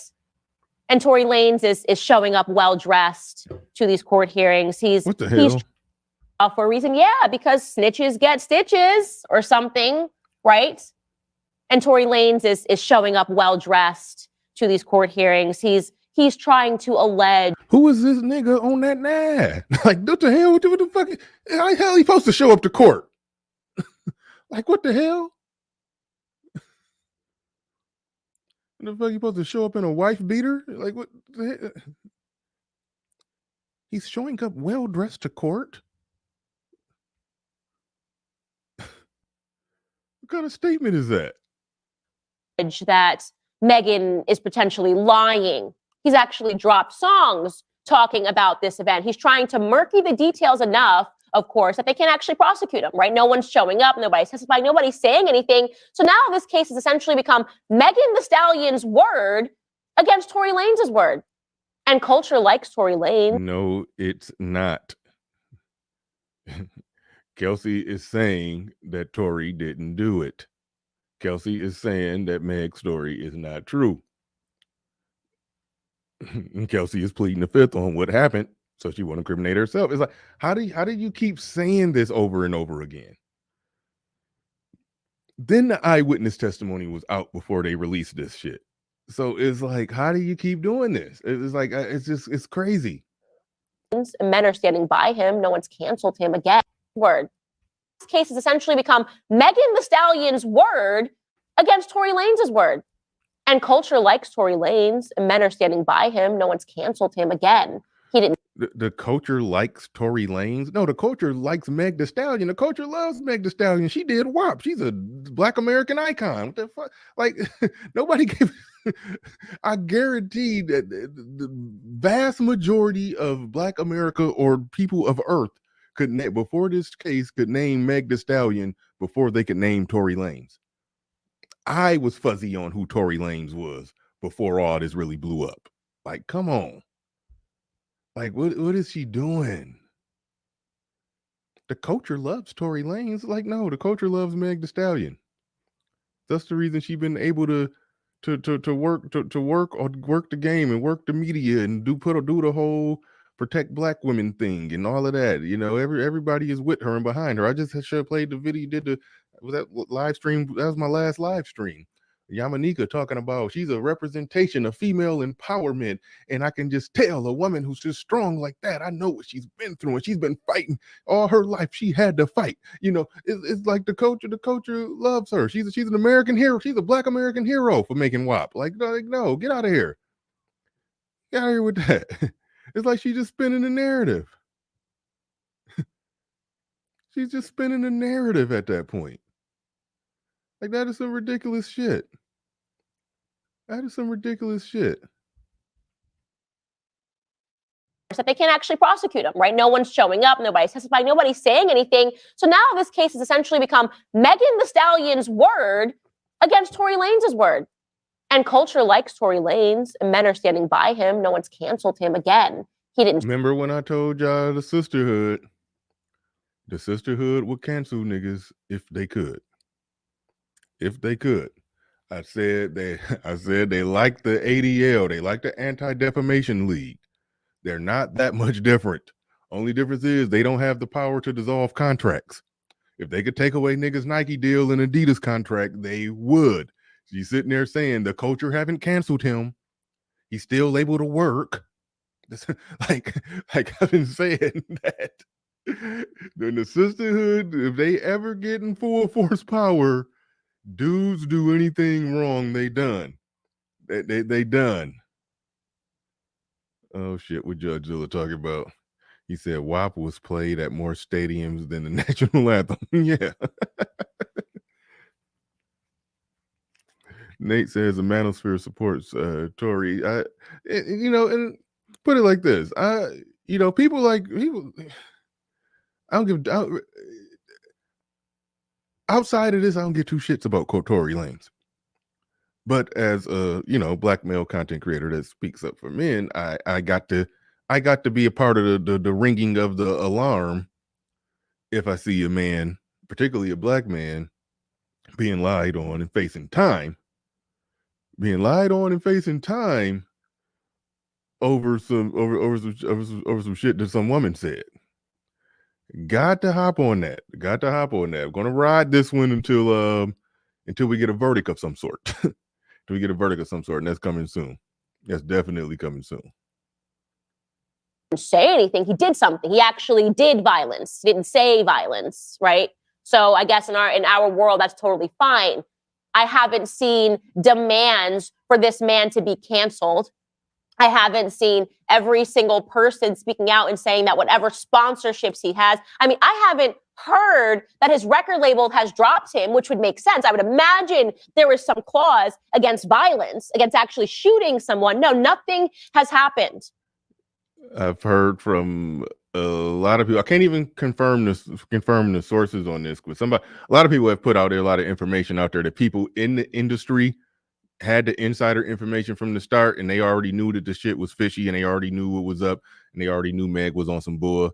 And then Meg is trying to spin that into the old boy network is protecting Tory, even though a woman, especially with the status in the rap game like Meg, would definitely pull more weight and pull more rank than Tory Lanez. I mean, she obviously pull more weight than him because he weigh about 99 pounds, but she naturally going to pull more weight than like she outranked him in the rap game. Like, I mean, come on.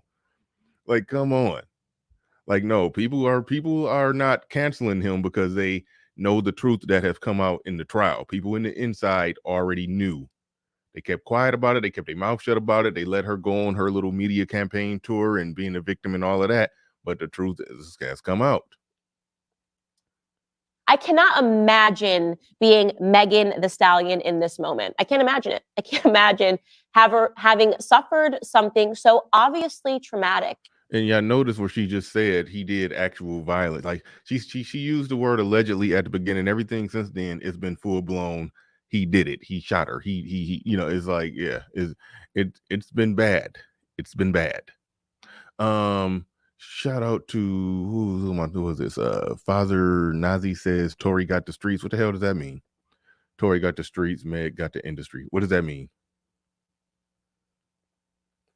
Nate, you're saying no one was shot. I disagree. I mean, if they had to do surgery to remove bullet fragments, okay. If somebody shoots at you or shoots at the ground, per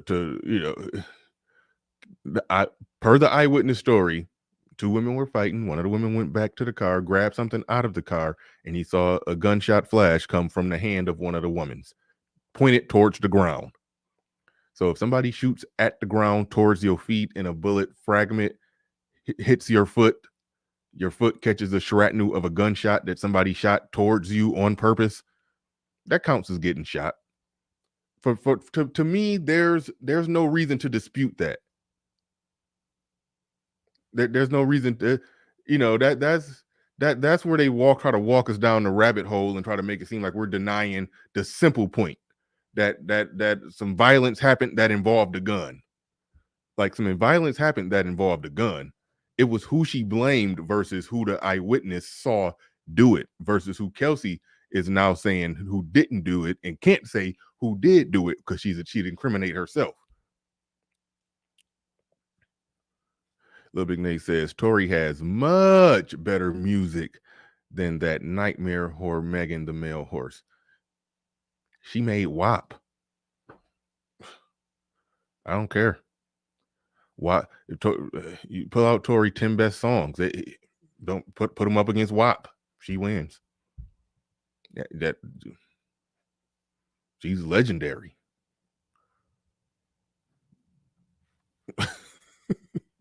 You're a Black American hero.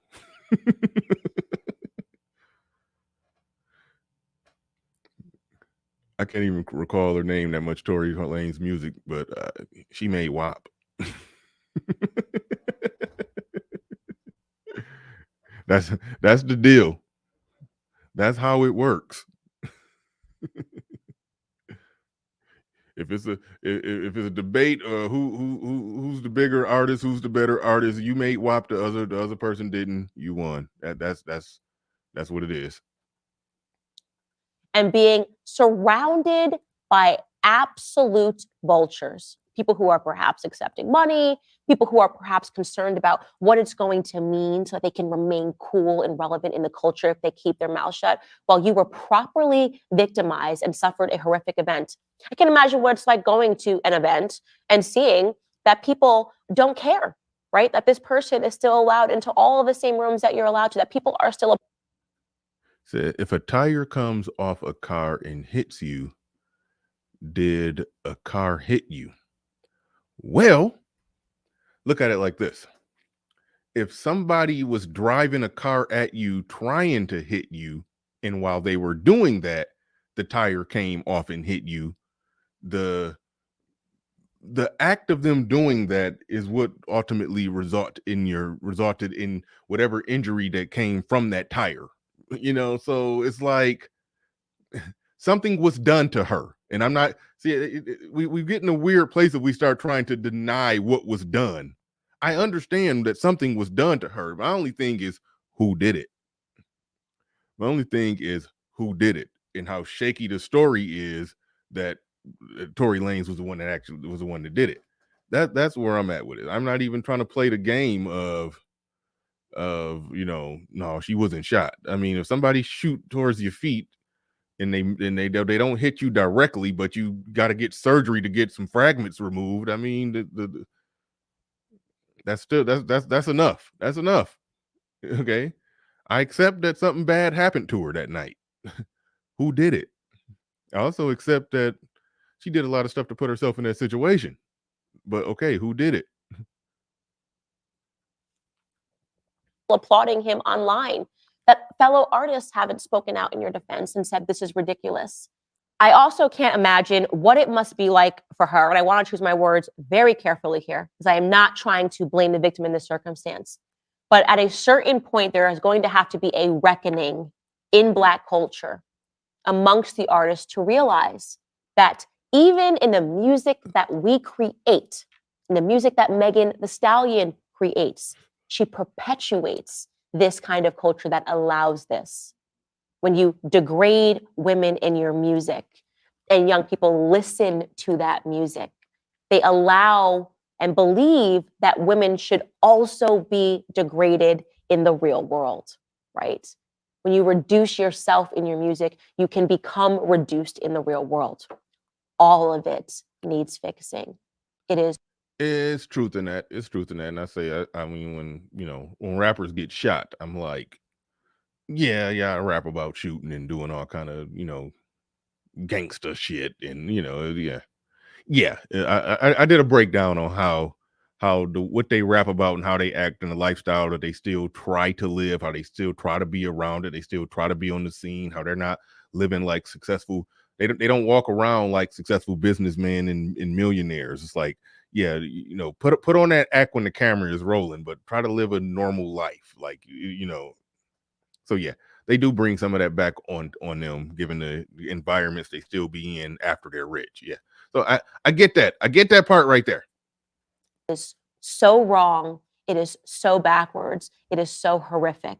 And I am going to pray out loud that Megan Thee Stallion gets justice, because it is unimaginable to me that we have a world. Like I said, it's not about her justice. It's about who she accused and did she accuse the right person. And if you deliberately lied and accused the wrong person, then the way I feel about it is the hell with your justice.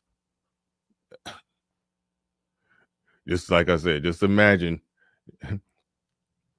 Just imagine 1932 white woman says a black man raped her. It comes to find out that the black man who's facing charges or a lynching or whatever the hell for that didn't do it. The person who says, well, she still deserves justice for being written, like, fuck her justice. That's where I'm at with that. That's why I made a video titled "What If Meg Thee Stallion Was White? Would black women look at it differently?" That will give $100 million to Meghan Markle because Frogmore Cottage was too small. That demanded the because they cannot see any good in it. I mean, Trump. Okay, now it's time. So the world wants you to focus in the real world. All of it. This is ridiculous. All right. Link is in the chat. Anybody want to come and have a piece of this? I wasn't going to do a panel today, but I guess I'll make a little bit of time for a panel. I think that's pretty much it. I don't know if she said it's one more little small clip. It's one little small clip because if her goal was to get black women on her side, it was somewhat mission accomplished because she was trending on Twitter and the prevailing view was, oh my God, I can't believe I'm agreeing with Candace Owens on something. That was the prevailing view. And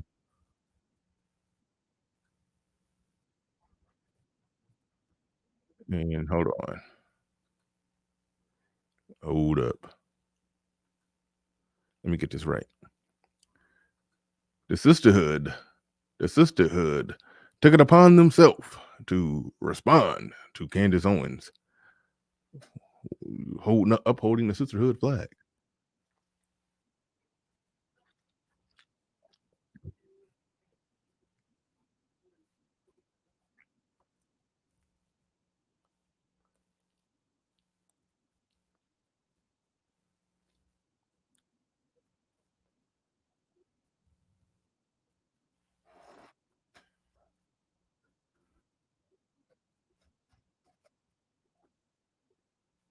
Oh, I'm sorry. I agree with you on Megan Thee Stallion. As someone who watches your show every day, I'm sure. I'm sorry I saw that dead air. I thought I had something up on the screen that I didn't. I thought I had something up on the screen that I didn't. So I thought we were watching something together, but I was just sitting there in some dead air. Wow. RM, if you catch me doing that, just pull it up. Like this is a little practice test run. So we don't do pre-game stuff. We just practice everything on the fly, build it while I fly it. Bring that up right now. I'm hands off. Bring up that that thing. Well, one, are you listening? There you go. She did it. All right, cool. Okay, if you see me slipping and I'm and I got something down there that that I want up on the screen and I don't got it up on the screen, just go ahead and bring it up for me. Just go ahead and bring it up for me because sometimes I think it's up and it's not up because I'm behind the scene. I'm looking at the actual YouTube feed. So sometimes I mess up. So if you see me messing up where I'm sitting there thinking I'm I'm watching something and I'm not, just go ahead and bring that up for me.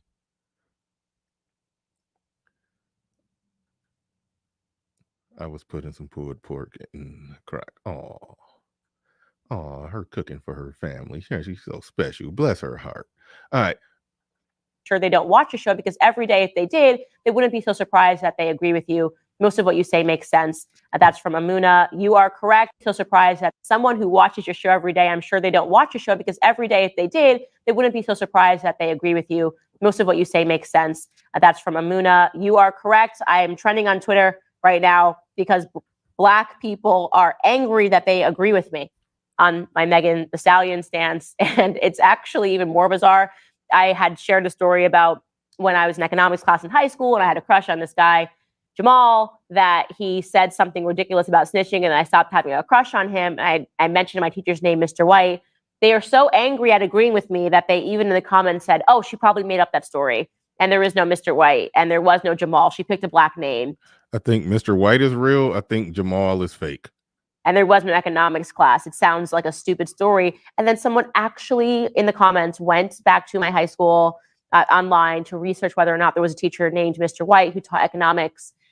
And it was fact checked true, of course, because why would I make that up? It's so ridiculous to make something up like that. And they're like, oh, I hate her, but this one checks out. Nobody was questioning Mr. White. Everybody was questioning Jamal no snitch rule because I'm a real nigga who studies who be studying biology with Candace Owens.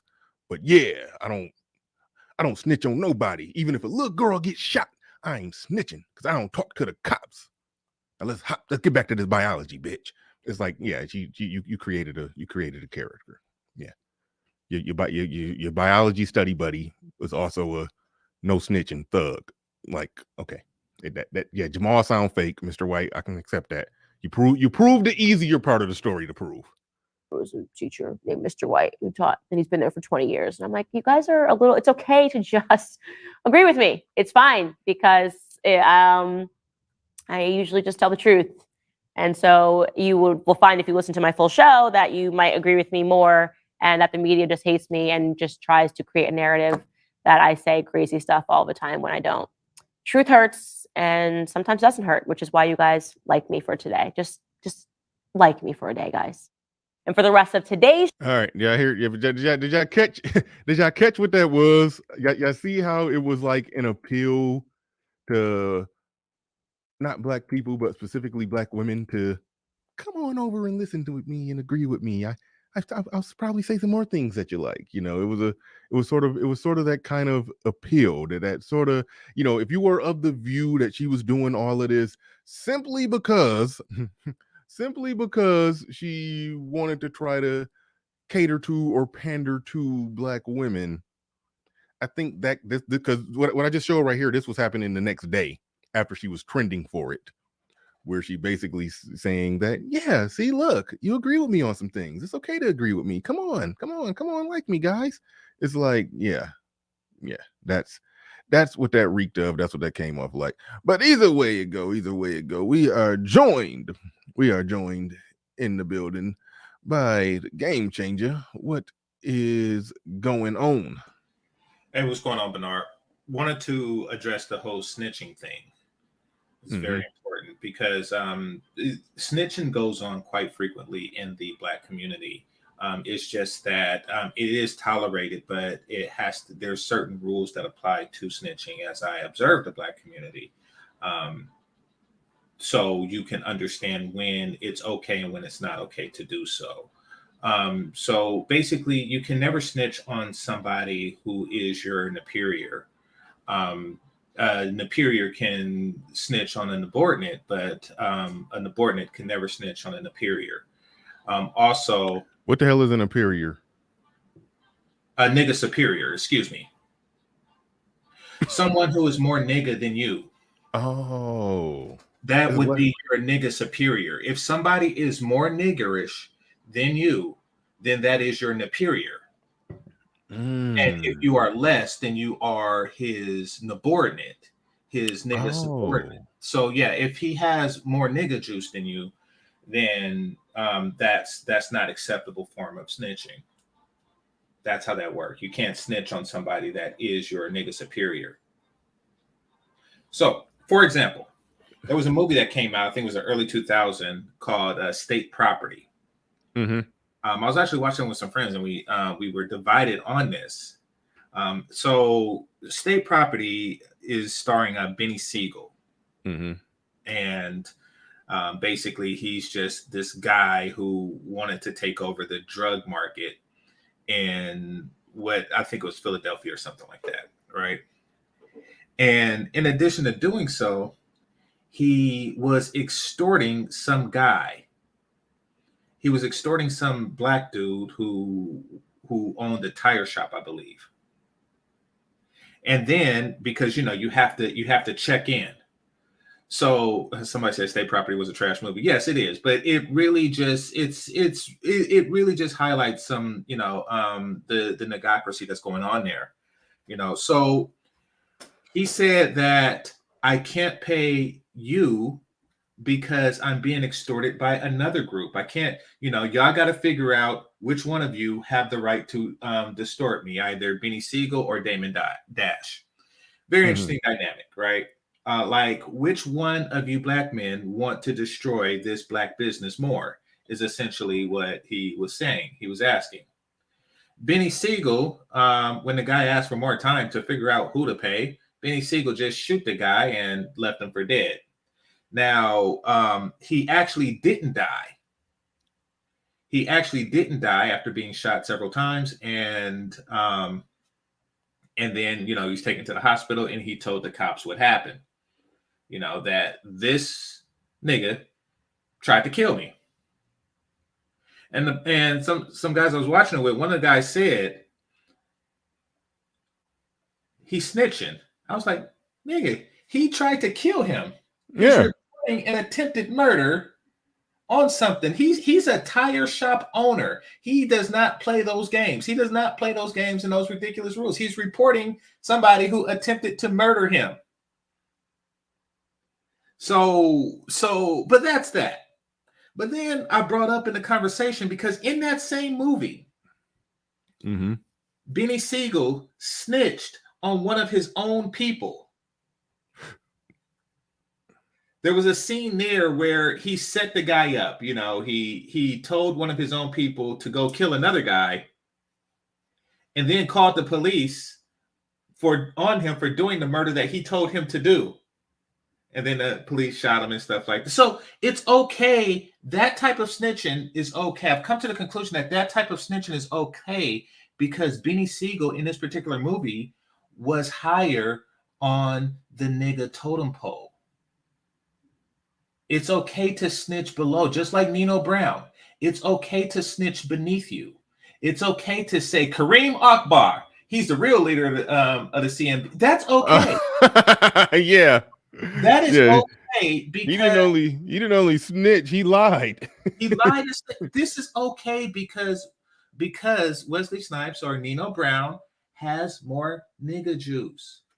You see, when you have an abundance of it, when you have like a swelling of it, when you are the niggerai, then you have the right to snitch on each of your subordinates. You do. That is the beauty of having the most nigga juice. That is the beauty of it. You can have all of it.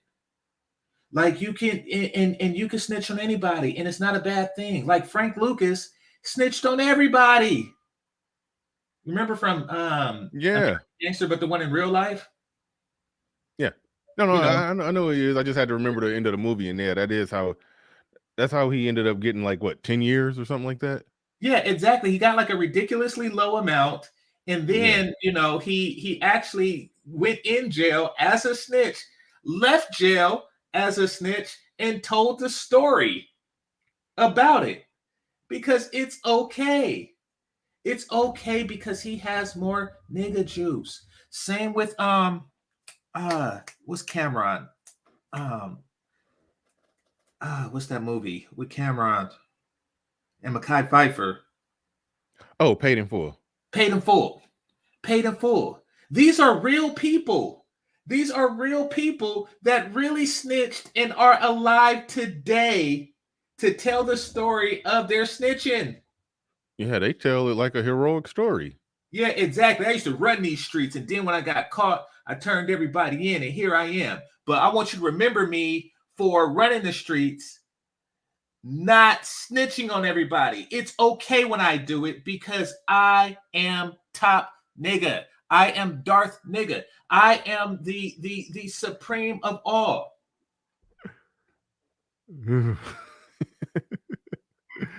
Oh my goodness. The brother who's saying this dude is lying. What? The brother who's saying that what Well, maybe I got my CBP film. Okay, he's coming back. He's coming back.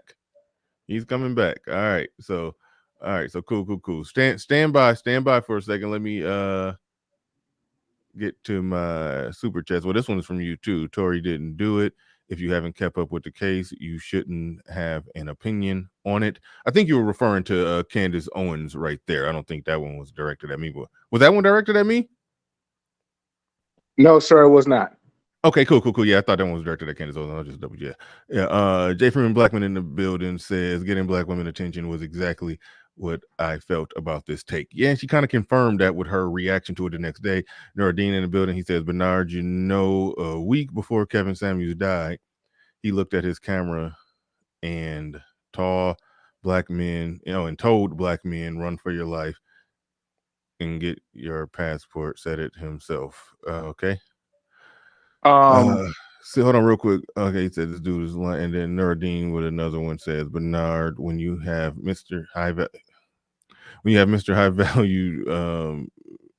Value man telling brothers to get your passport and run for your life, I knew the game was over. Okay, thank you, Nardine. Appreciate that. All right. CBP Films, you got the floor, you got the mic. Well, you got to address this. This dude is lying. What? Go ahead, you got it. I just want to say, I don't know what this particular brother above me is talking about when it comes to gang culture, but that has never been a part of gang culture. What he's talking about, he got off probably a movie. Real gang culture. Excuse me, sir. I'm speaking. You can go ahead and say retort after I finish. I got it off several movies. That's all. Go ahead. No, all right. Know what I'm saying? Real life, it doesn't work like that. You know what I'm saying? Snitching is snitching, no matter what it is, no matter if it's a superior or as he called him, or a grunt guy. You know what I'm saying? If you street level, snitching is snitching. And that is something that is usually try to put on the whole community when actually that is just for gang culture. You know what I'm saying? If you are out there doing that dirt, you know what I'm saying? You shouldn't be snitching on other people doing dirt. That's usually how it goes. Maybe I'm from Chicago and it's different. But what homie was talking about, I'm sorry, I had to come up because I was like, man, this no disrespect to the brother, but that is not how it goes at all. Okay, so what punishment do like people who are on the top of the gang culture receive? Because from what I've observed, and yeah, these are movies, but they're based on true events, and then they have the people come back and tell the story. People like Frank Lucas, what consequence did he receive for snitching? Usually it involves death. But he didn't die. Usually, hold on. Usually it involves death. And if you notice with Frank, if you want to talk about Frank Lucas, yeah. Frank Lucas didn't snitch on nobody in the streets. He snitched on only cops. But, so if you, hold on. You know what I'm saying? Frank Lucas didn't snitch on nobody in the streets. Listen to what I'm saying to you. Frank Lucas did not snitch on nobody in the streets. He snitched on cops. He snitched on police officers. So of course, street dudes ain't gonna give up F about somebody snitching on some cops. Okay.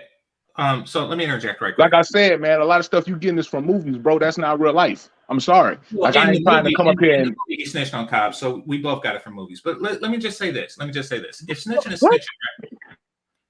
In the movie, he snitched on cops, so we're both getting this from movies. Now let's. No, he snitched on cops in real life. Do you know the Frank Lucas story in real life? And the movie, sir. Now let's. All right. Okay.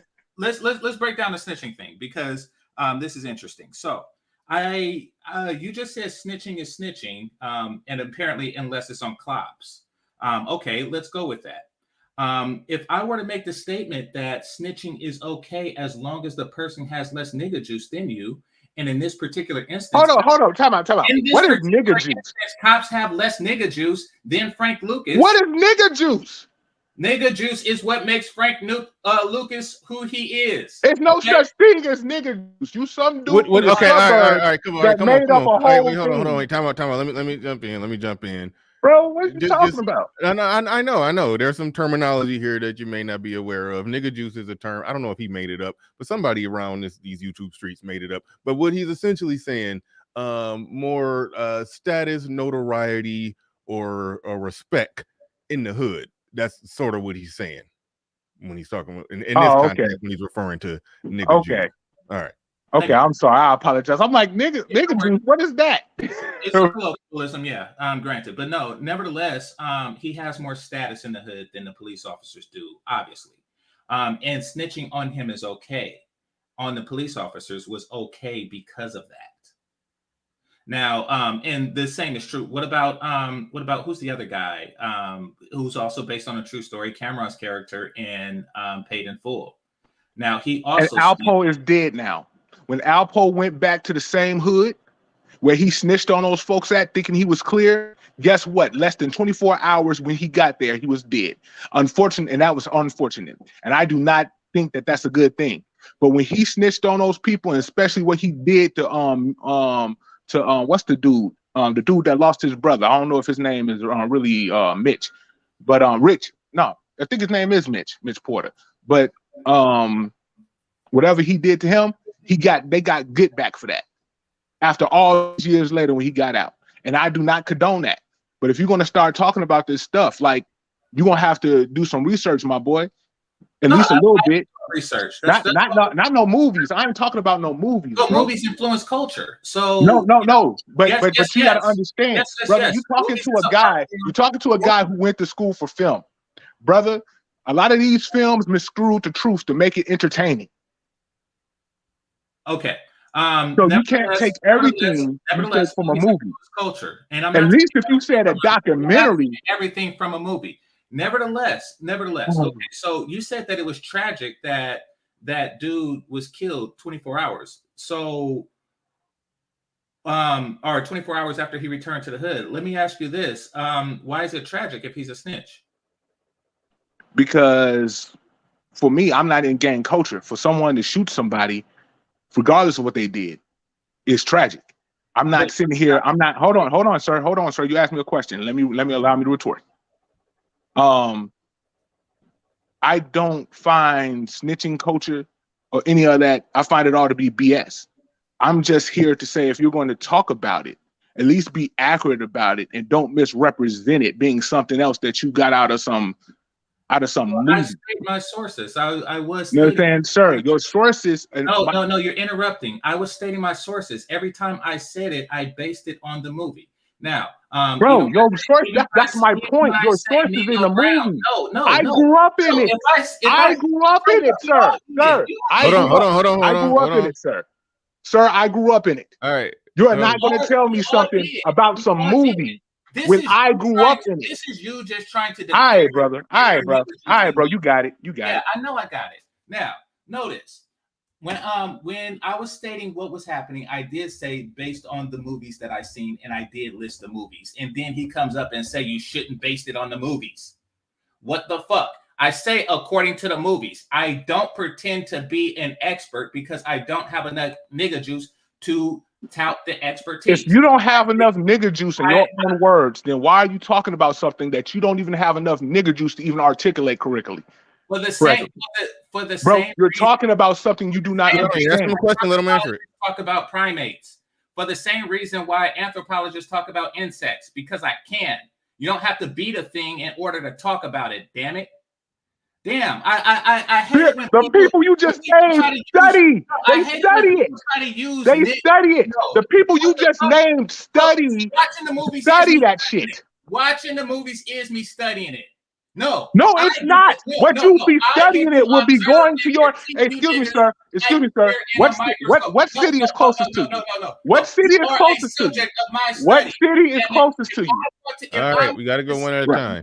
You through a fucking telescope and determine my judgment of nigga behavior, I can do so. Damn it, you are a subject of my study, and this is my conclusion. You can prove it wrong if you want to, and that's perfectly fine. But don't try to come up here and say, oh, because I am more nigga than you, then I have a right. I never said no such word. I am not more nigga than you, sir. What is you talking about? Okay, you're one of those Candace Owens people. You're one of those Candace Owens people, bro. You're one of those Candace Owens. My name. What is your expertise then? If you are not more nigga than me, then you are. What you mean? What's my expertise? What's my expertise in what? You are a lay. You mean what I do for work? You mean what I do for work? No, I'm saying what is your expertise? Expertise of what? Exactly. For this conversation. For this conversation. Let me lay it out. You're saying that he's not qualified to speak on this. He's asking what qualifies you to speak on this. The fact that most of my life I've been around it. You know what I'm saying? I know about the GDs. I know about. Excuse me. Hold on, wait, time out. That's what he. That's hold on. Excuse me. Hold on. Wait a minute. Time out. Let the host speak. That's why he said that you're trying to basically say because your expertise. You have expertise because you lived it and you've been around it. You're from the streets. That's you basically saying. I'm not from the streets. I just been around it. Like, okay, you're okay. So you're saying you have expertise because you've been around it, so you know what's really going on out there. That's you trying to outrank him, thus saying, in his words, you're more nigga than him. So he can't speak on this. I don't think that's me trying to be more nigga. I just think that's me being around it, actually knowing these guys, being around it, never being involved in it because that's not my style. That's not my style. But being around them, having these people in my family, knowing how it works, you know what I'm saying? If you're going to study something, I don't mind this man having a critique. All I'm saying is that if you're going to have a critique, go to your nearest city. You know what I'm saying? Supposedly you're a black man, be in the hood somewhere and then critique that way. Learn how to learn these people, learn what you're talking about. The people that he named to say, hey, these people do this anthropologist and all this other stuff. Those people study that form of whatever. So if you're going to talk about niggas and niggas having nigga juice and all this superiority shit that I never heard of in my life, it would behoove you to maybe go and study the people that you're talking about so you can be better qualified to have this conversation, sir. I'm not coming at you wrong. I don't even know why you sitting there getting hype. This should be common sense. If I'm like, for instance, when I talk about black women, I study black women. So if I'm going to talk about black women, I am going to be well informed about black women. I'm going to know their sayings. I'm going to know what they do. I'm going to know, just like if I study white supremacy, I am going to know how white supremacy works. I am going to read up on Dr. Francis Cress Welsing. I'm going to read maybe some Dr. Claude Anderson. You know what I'm saying? Like, I'm going to read about people or read or study the subject that I'm talking about. That's all I'm saying. So I don't even understand why he's really getting hyped. Dude, what you're saying is fake and it's not real. And I'm sorry that if that hurts your feelings. But bro, you come to Chicago, you come to go to New York, talking like that, talk some people gonna know where you're not from. What about Oakland? They're going to know. They're going to know. They're gonna be like, what is this lame ass nigga talking about? What about if you go to Oakland talking like that? If I may, lame means absent nigga juice. Just saying. But I will say, how do you know that I haven't studied the hood? How do you know that I'm not in the hood right now looking at niggas with a dog in his car because the apartment complex will not allow him to have pets? How do you know that I'm not doing this right now, sir? Just curious. Because the way you're talking, you obviously can't. I don't know what that superiority stuff came from or anything like that. But man, I never heard of somebody saying, hey, I can snitch on you because I'm your superior But you can't snitch on me because I'm your subordinate, because you're No, my I think the subordinate. point I is never that heard that. nobody. I think the point is that nobody actually says that, but his observation kind of shows that is true, because there are prominent people, when they finally get caught, they snitch, but they're still hood heroes. I think that's just his observation. That is absolutely my observation. Yeah. But I'm curious. So you come up Okay, to who are these hood heroes? Who are these hood heroes that I the just hood named celebrates? I just named some. No, you didn't. You named Frank Lucas, who was snitching on cops, and you named Alpo, who as soon as he was out of protective custody and tried to do the same bullshit that he was trying to do in the same area that he was trying to do it, the hood didn't show him no love. The hood gunned him down. So the two people you named are literally not the examples that you're trying to set up. I don't know who these people you're talking about, sir. That's why I'm saying you don't know what you're talking about. And the fictitious character on whatchamacallit, on state property. Listen to your words. Key word, fictitious. Mm-hmm. That's a key word that I need you to understand. You said it's the word that I used when I stated the situation. Brother, you know what, brother? I don't let you think what you want to think, brother, because you just want to be right. So I want to say God bless you, brother. Well, thank you. And in addition to that, you just want me to be wrong, because you came up with like, oh, what is this superiority complex that we have? You see, whenever, and this is what I noticed, and this is anecdotal, whenever somebody says you have a superiority complex or you have a superior tone or something, it means that they feel inferior. What? It means what? It means that they feel what? Yes, you're triggered. It means that they feel inferior. Brother, I'm not triggered. It means that they feel less than. So they like to come up and say, "Oh, you're not hood enough because you don't sit around and on the block and stare at niggas all day." Well, I stare at niggas all day, and that qualifies. Now you have no idea. Let him finish. Let him finish. You have no idea what my hood bona fides are. But you just said, "Oh, well, you sound arrogant, so you sound like you're not from the hood," which reads nigga juice, by the way. It sounds like you don't. I never said you was arrogant. Stop so you're making up things. Stop talking. Stop making up things I did not say. Stop making up things I did not say then. That you listen. This isn't the time that you talking. Yes, what I'm saying is a conclusion. Bro, then don't make up stuff. Now, that's what you're being inept at doing. Anyway. Yeah, exactly. So now, once again, he is trying to claim expertise based on his proximity to niggerhood. And he is trying to not say, I am not an expert because I don't have the same proximity to niggerhood that he do. Don't you get it? That is niggerhood. What is niggerhood? That is what is niggerhood? You people coming up with these terms that don't mean nothing, bro. No, man, bro. Look, I swear to God, host, I'm not trying to be disrespectful. I am so sorry, brother. But this dude right here is full of shit. I'm sorry. I'm gonna say it. What is these terms he coming up with? Okay, listen. Wait.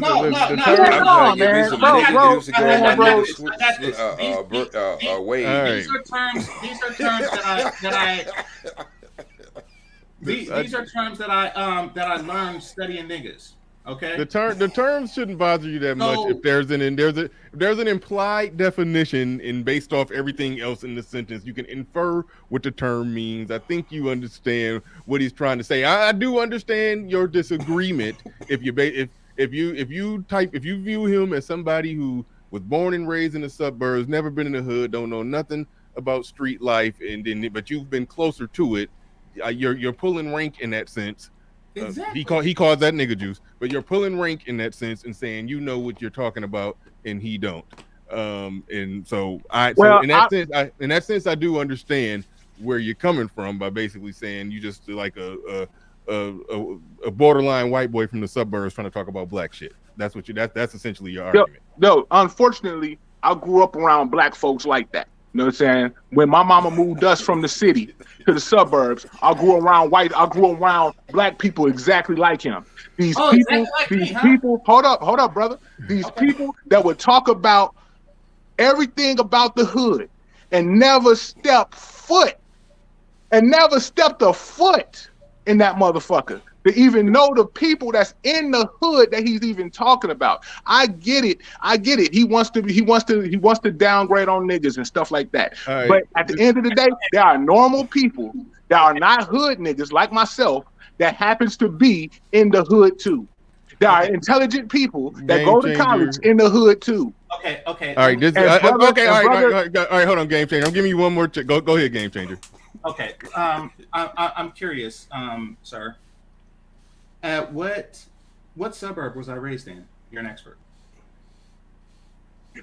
Probably one with a lot of white people. That's what we're going to say. Okay, I would say that. All right. A suburb with a lot of white people. Okay. And you probably went to some charter school. Okay. 9 times out of 10. Okay, so I went to a charter school and I was raised probably.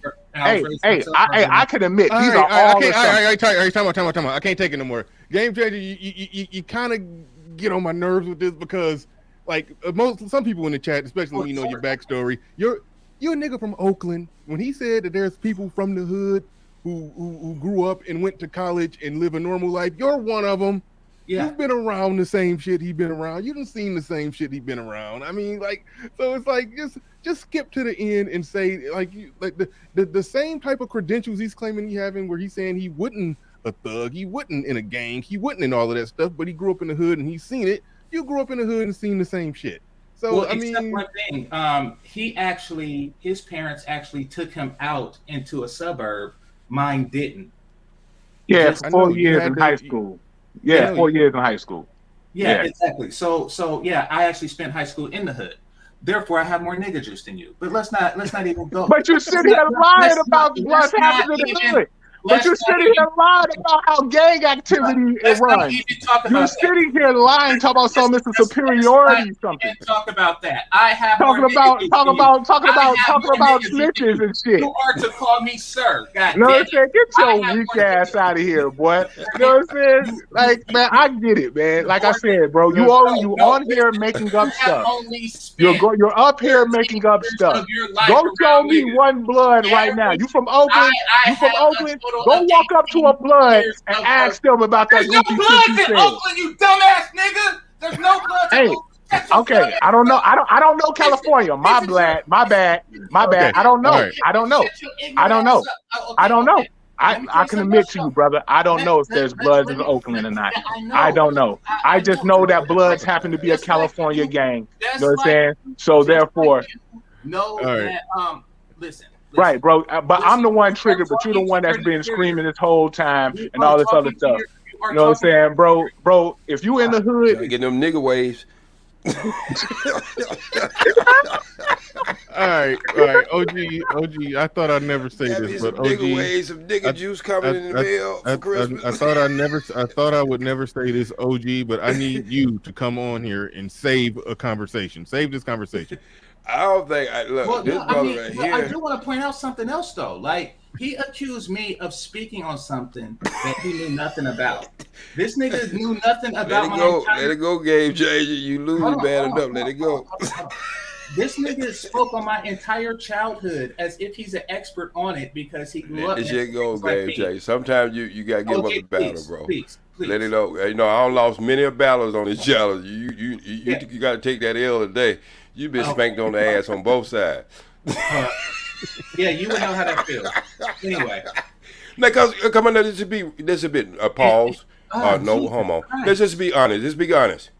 For the simple fact, you say you did your studies on movies, regardless of where the fuck you were born at, man. If that's where you did your study, where you could just look out the window, you already know you done fucked up. Thank you, sir. Thank you. Thank you, sir. If you really from the hood, why you had to look at a movie when you could look out the window? You know, so I'm just trying to come up here and trying to make you got a New Year's coming up and shit, and I ain't seen an ass whooping like this in a long time, so I hope this go down in the Smithsonian. Hey, man. This kind of ass whooping the man came up here. Hey, bro, I appreciate you. Everything you came up here was totally true, because everybody who I have worked with the games for the last 35 years, there is a rule when you are a game member. You don't snitch when you rolling that way. Now, if you're not in that game, you're not considered as being a snitch. I'm saying that's what people don't understand the word snitch, what it really means in the hood. I explained that earlier in the show. I missed that, but no, your ways looking good. Your ways you. looking real good, boy. You starting to look like somebody decent that I could, hang with for a minute or two. But anyway, but game changing. Let's just be honest. You wiggle yourself out a lot of conversation. You do a hell of a job. But today is not one of them days, bro. I'm just going to have to shut you down a little bit so you won't get yourself backed up in that corner again, because this brother hit you with an uppercut, overhead, right, and a hook all at the same time. Because you kept making his points. He kept trying to tell you that the gang culture was not like that. And this is what I was telling you, Bernard, at the beginning of the year. Some of these things that we spill out over these conversations, there's a lot of people out there with what we call sponge mind. They're developing, trying to be a young man and whatever. And we got to be correct how we bring this kind of information. God even damn if it, you ain't about to do entertainment that. value. I know you got to say that, Bernard. You ain't about to talk like we out here selling crack to the kids. Now I'm not saying, Bernard. That ain't what I'm saying. No. I try to make sure the most accurate information is possible. Oh, I mean, you did today. Hey, Bernard, you had to let me finish this. All right, yeah. You had to let me finish this. You always got them let that hot seat. But I was gonna give you a compliment. One thing about your show, Bernard, when people do say things incorrect, you do bring a balance to your show. And where someone can come up and dispute something someone has said. You are one of the shows that do that more than the other shows who don't do that. And that's what I was getting ready to give you your flowers right there. But you jumped the gun because I know how you like. I'm a protect. I just want to say, Mr. Bernard, thank you for allowing me to speak on your platform.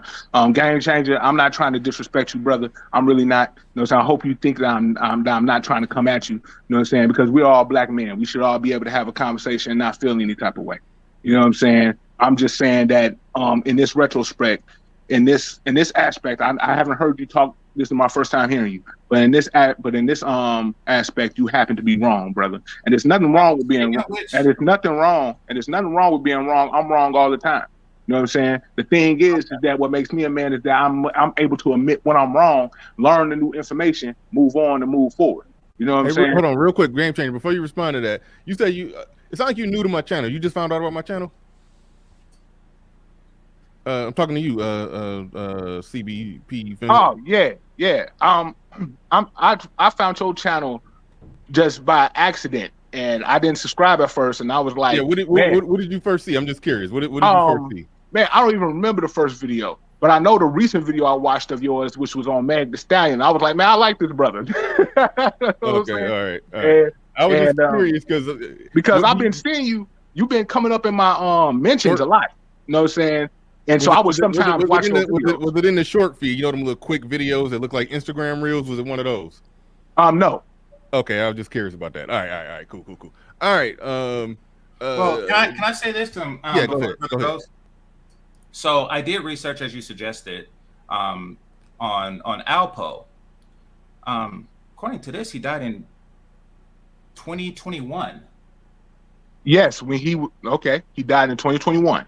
If you want to know the whole story, hold on a minute. You asked the question. I'm about to give you full detail. The man got out, I think, several years ago, but he was in witness protection. He was in witness protection for a very long time. This fool decided to motherfucking go back to Harlem, where he was doing all his bullshit at. As soon as he stepped foot in Harlem and people knew who he was, and he took a picture on Instagram, the moment he did that is the moment that he died. Because according to this, it says road rage. He was shot. It was no road rage. He was shot up. Okay. So I don't know where you're getting road rage from. You got to share roadkill. What's up? Where you get that from? You think roadkill or something? Man was killed by roadkill. This man died of natural causes, and they made a hood story of how they came back and got him.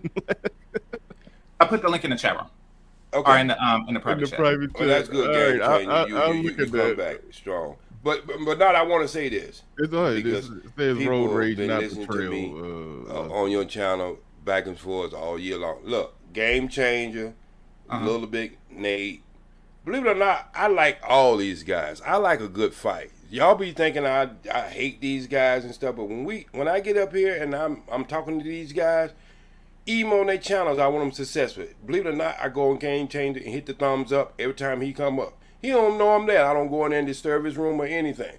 But when he come on a Nutra channel or something like that, I give him the challenge. You know, he gives me a challenge. I like all these guys. Little Nate, believe it or not, 90% of the stuff Nate talk about, I'm totally with him. But I just like to get his blood pressure up because he's more funny when he get his blood pressure up. So don't think I hate any of these guys over here, because I do. I enjoy a lot of these guys over, and I respect them all, even though they might be different in the mindset than I am. I just want y'all to know that when I come up here to state my position and my point, but I don't hate none of these guys personally. I want all these guys to be successful. Now let me state, if they saying that he died due to some road rage, that wasn't the first initial reports when I caught the story, and that was a couple of years ago. You know what I'm saying? He got shot up. Then that was coming. That was the reports I was seeing, and that was from a newspaper. I'll go and find them and post them and do all that. But that's fine. If they saying that this is what happened, then I can concede to being wrong. You know what I'm saying? It is what it is. And also my upbringing. Also about my upbringing, sir. Brother, if you want me to say you're wrong about your upbringing, I'm wrong about your upbringing, sir. Yeah, he made it. Hold on, he made an assumption on that, and you didn't correct him for like 10 minutes. And I said, and I literally said, you can go back and play. All of what I'm saying about you is assumption based. Right. And I did say that. But I also literally said. But can you concede the fact that everything I said was assumption based, sir? Let me finish. Excuse me. I also said just like I admitted. God damn, let me finish. I also said that the things that I was saying is movie based. But that's not real. Something based in the movie is not real. Oh my God. Gee, you talking about real life shit and you're talking about state property. Do you not understand that? Bro, me making assumptions about your life is way different than you making assumptions about a movie about real life. What are we talking about here? Jesus Christ. Okay, so all right, man. You still trying to be right, brother. Know what I'm saying? No, I'm just trying to talk. What I'm saying is, just like you make assumptions about certain things based on certain evidence, you know, right or wrong, people have a right to make assumptions. My assumptions about nigga juice is based on the evidence that I presented. Period. And you would be wrong. Therefore, so are you. Therefore, look, you see how you said so what? Hold up. You see how you said so what? But on this same conversation, I gotta go, Bernard. I was able to tell you. I don't cut nobody out, but I gotta go. I'll be catching you for the new year. I'll be calling you, Bernard. I gotta talk to you about something, but I gotta go. Got a client just came back. So I see y'all. Peace, love, and always strive. Peace out, my brother. Peace out. All right, peace, OJ. But you see how I was able. Real quick, before y'all get back into it, shout out to everybody who's supporting the stream. Do appreciate it. Deanie in the building, $2 super chat. He said the thought that Candace has gone native is funny. Dane C in the building. He says Meg's bodyguard posted he's in Dubai, not missing. Okay, I'm all the way. I went back too far. Freeman's Journal. He says getting black women attention was exactly what it. Okay, let me speed up, get more up to speed. Not right there. Okay, yeah, that's the one that I haven't read. Shout out to Hoop Jargon with the $2 super chat. He says for the nigga juice. Shout out Christian in the building says Nikki Barnes snitched on associates because they were sleeping with his woman. He justified his sentencing because of that. That's some information I know nothing about and don't know if either of the two other people on the panel know anything about that. We'll probably circle back to it. But Hoop Jargon says nigga Jews. Dame C in the building says most rappers are seen as hood heroes. Thank you for the super chat. Appreciate that. Chris Hutchins in the building said Southwest T snitched on Big Meech in BMF. What is BMF? They are actually Black Mafia family. Oh, Black Mafia family. They are actually brothers too. These guys be snitching. Dame C in the building says Boondocks are kings of nigga term creation. Yeah, they're probably a close second to Game Changer. Game Changer be creating some terms, but Hoop Jargon back in here with another one says, read these nigga chats, BR. I'm working on it. Joey 85SS in the building says, I got the nigga juice now. Right on. All right. Cool.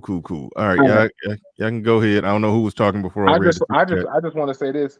I don't like I was trying to explain to you, brother Game Changer. Like I was able to admit on this live stream how I'm wrong and move forward, regardless if it's about my information about Alpo. You know what I'm saying? Like I said, when I get off here, I will go back and grab the information I got because I save usually everything. You know what I'm saying? So I pull up what I got as well. I'm able to admit that I'm wrong. There's nothing wrong with being wrong. Your assumptions of what I guess street dudes or hood dudes or gangbangers do is wrong, brother. There's nothing wrong with that. You know what I'm saying? Okay. You ain't gotta concede to me. You know what I'm saying? You ain't gotta say I was wrong and move forward with me. That's cool. You know the truth. It is what it is. But okay. But whatever you got from the movie, hold on, brother. Whatever you got from the movie State Property, that's a dramatization of actual gang culture. Mm-hmm. I know. You know what I'm saying?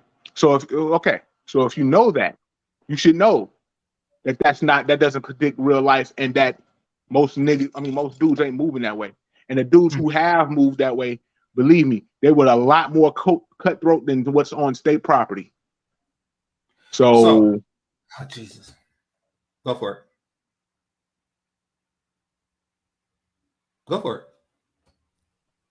Are you there? I'm still here. Oh yeah. Okay, go ahead. Okay.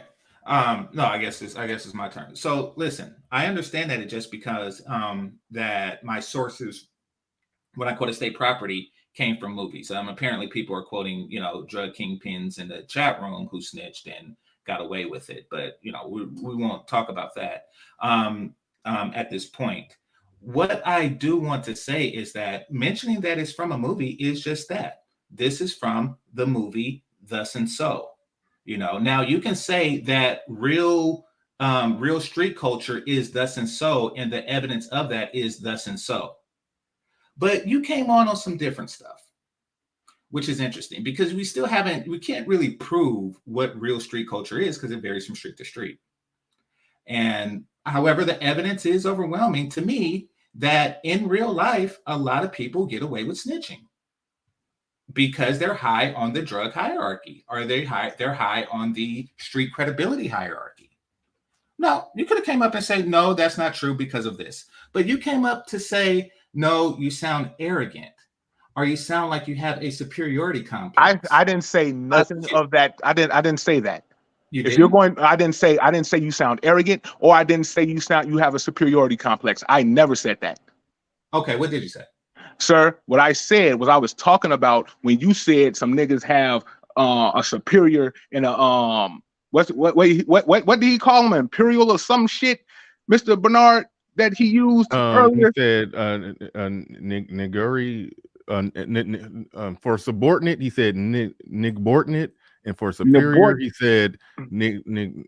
I can't even pronounce the word. So I can't even pronounce the words you use. Those are the words I was talking about. I wasn't talking about you per se. And this goes for the people in the chat. For the people saying something else when you said hold on. Let me just address the chat right quick. Let me just address the chat right quick, and then I'll let you wrap. For everybody calling me hoteps, I'm not a hotep. You know what I'm saying? I don't got nothing against this man. You know what I'm saying? I'm not fighting this man and nothing like that. I don't know why everybody try to do that. You know what I'm saying? This is another black man, just like I'm another black man. You know what I'm saying? We can have, just because we have disagreements, or my inflections may go up as we having a disagreement, doesn't mean I have any form of hostility towards this man. I don't even know this guy. We're having a conversation. Us as black people need to learn how to grow up and everything in a fight. But go ahead and continue, brother. Okay, so when you liken me to Candace Owens, let's just put it there. At that point, it was personal. It wasn't about a difference of opinions on the culture of niggas.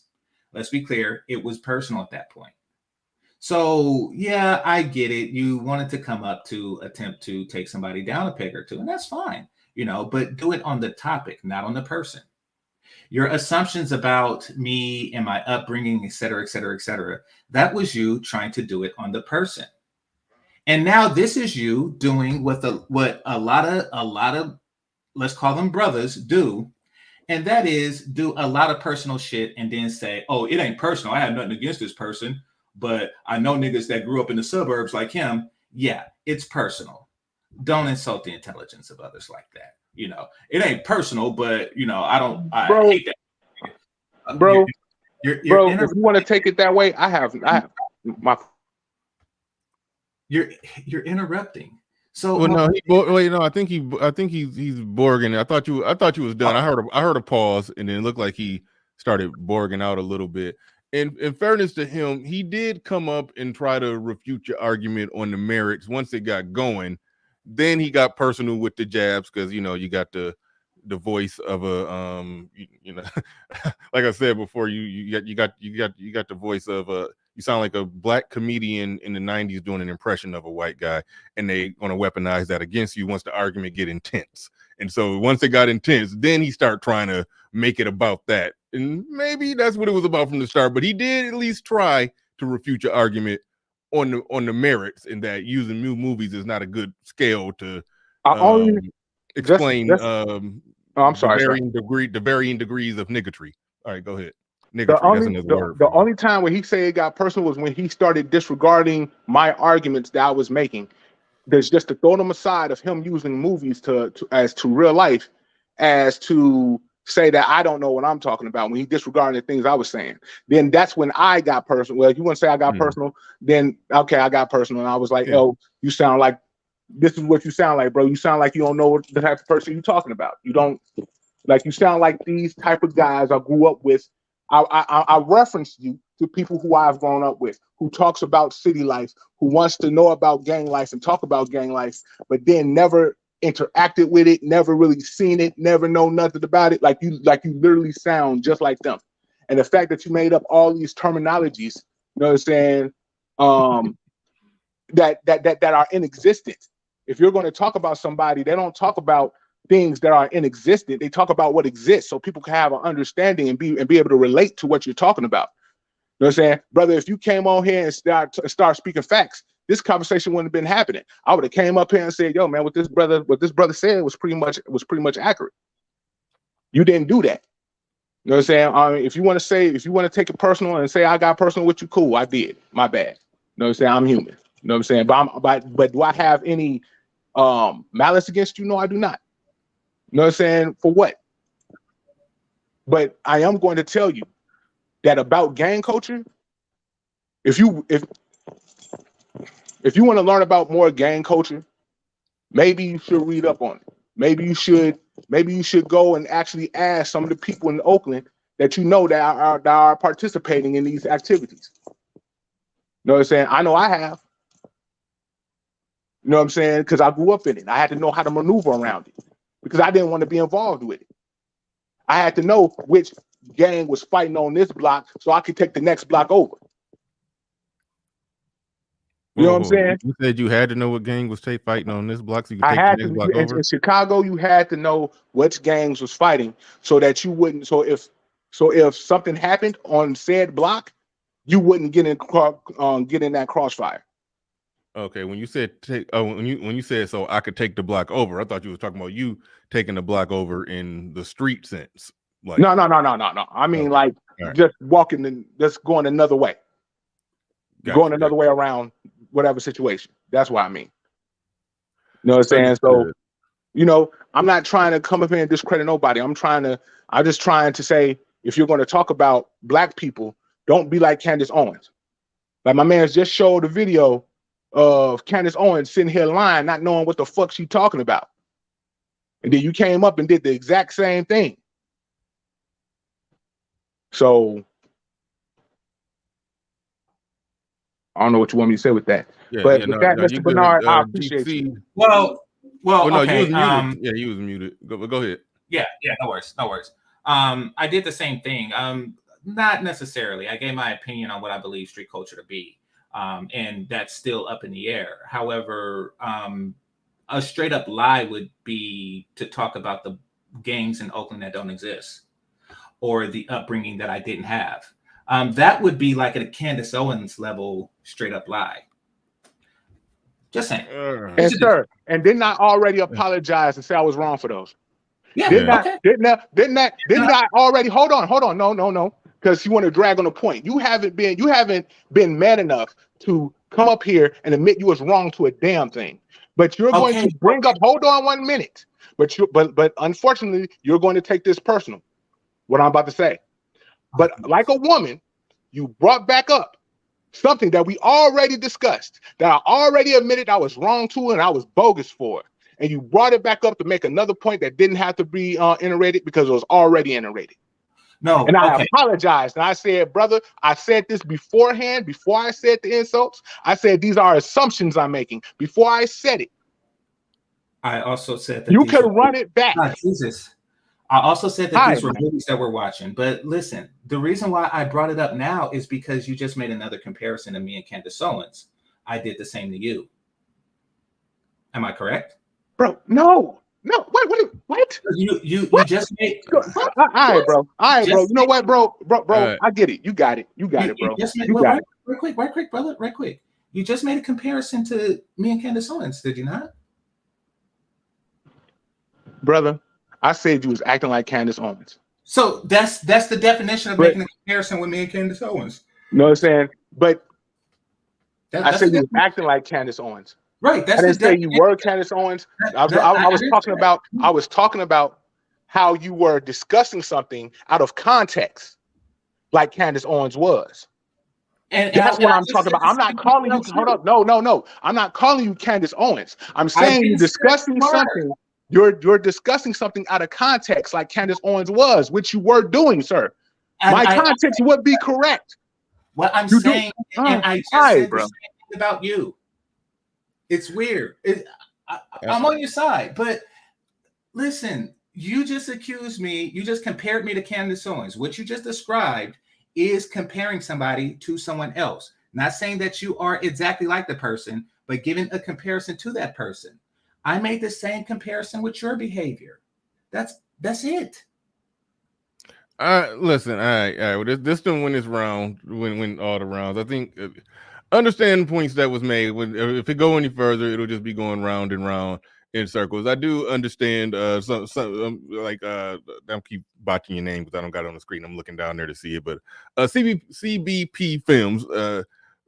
Thank you for coming. I mean, my started 3 hour mark, so I got to wrap this up. But thank you for coming up. I do understand some of your points. You argued some of you argued a lot of your points. You argued a lot of your points really well. And then, like you said, the part where it got petty and personal, you did apologize for that. And then so from that, I think y'all can, no pause, kiss and make up, and then everything be cool.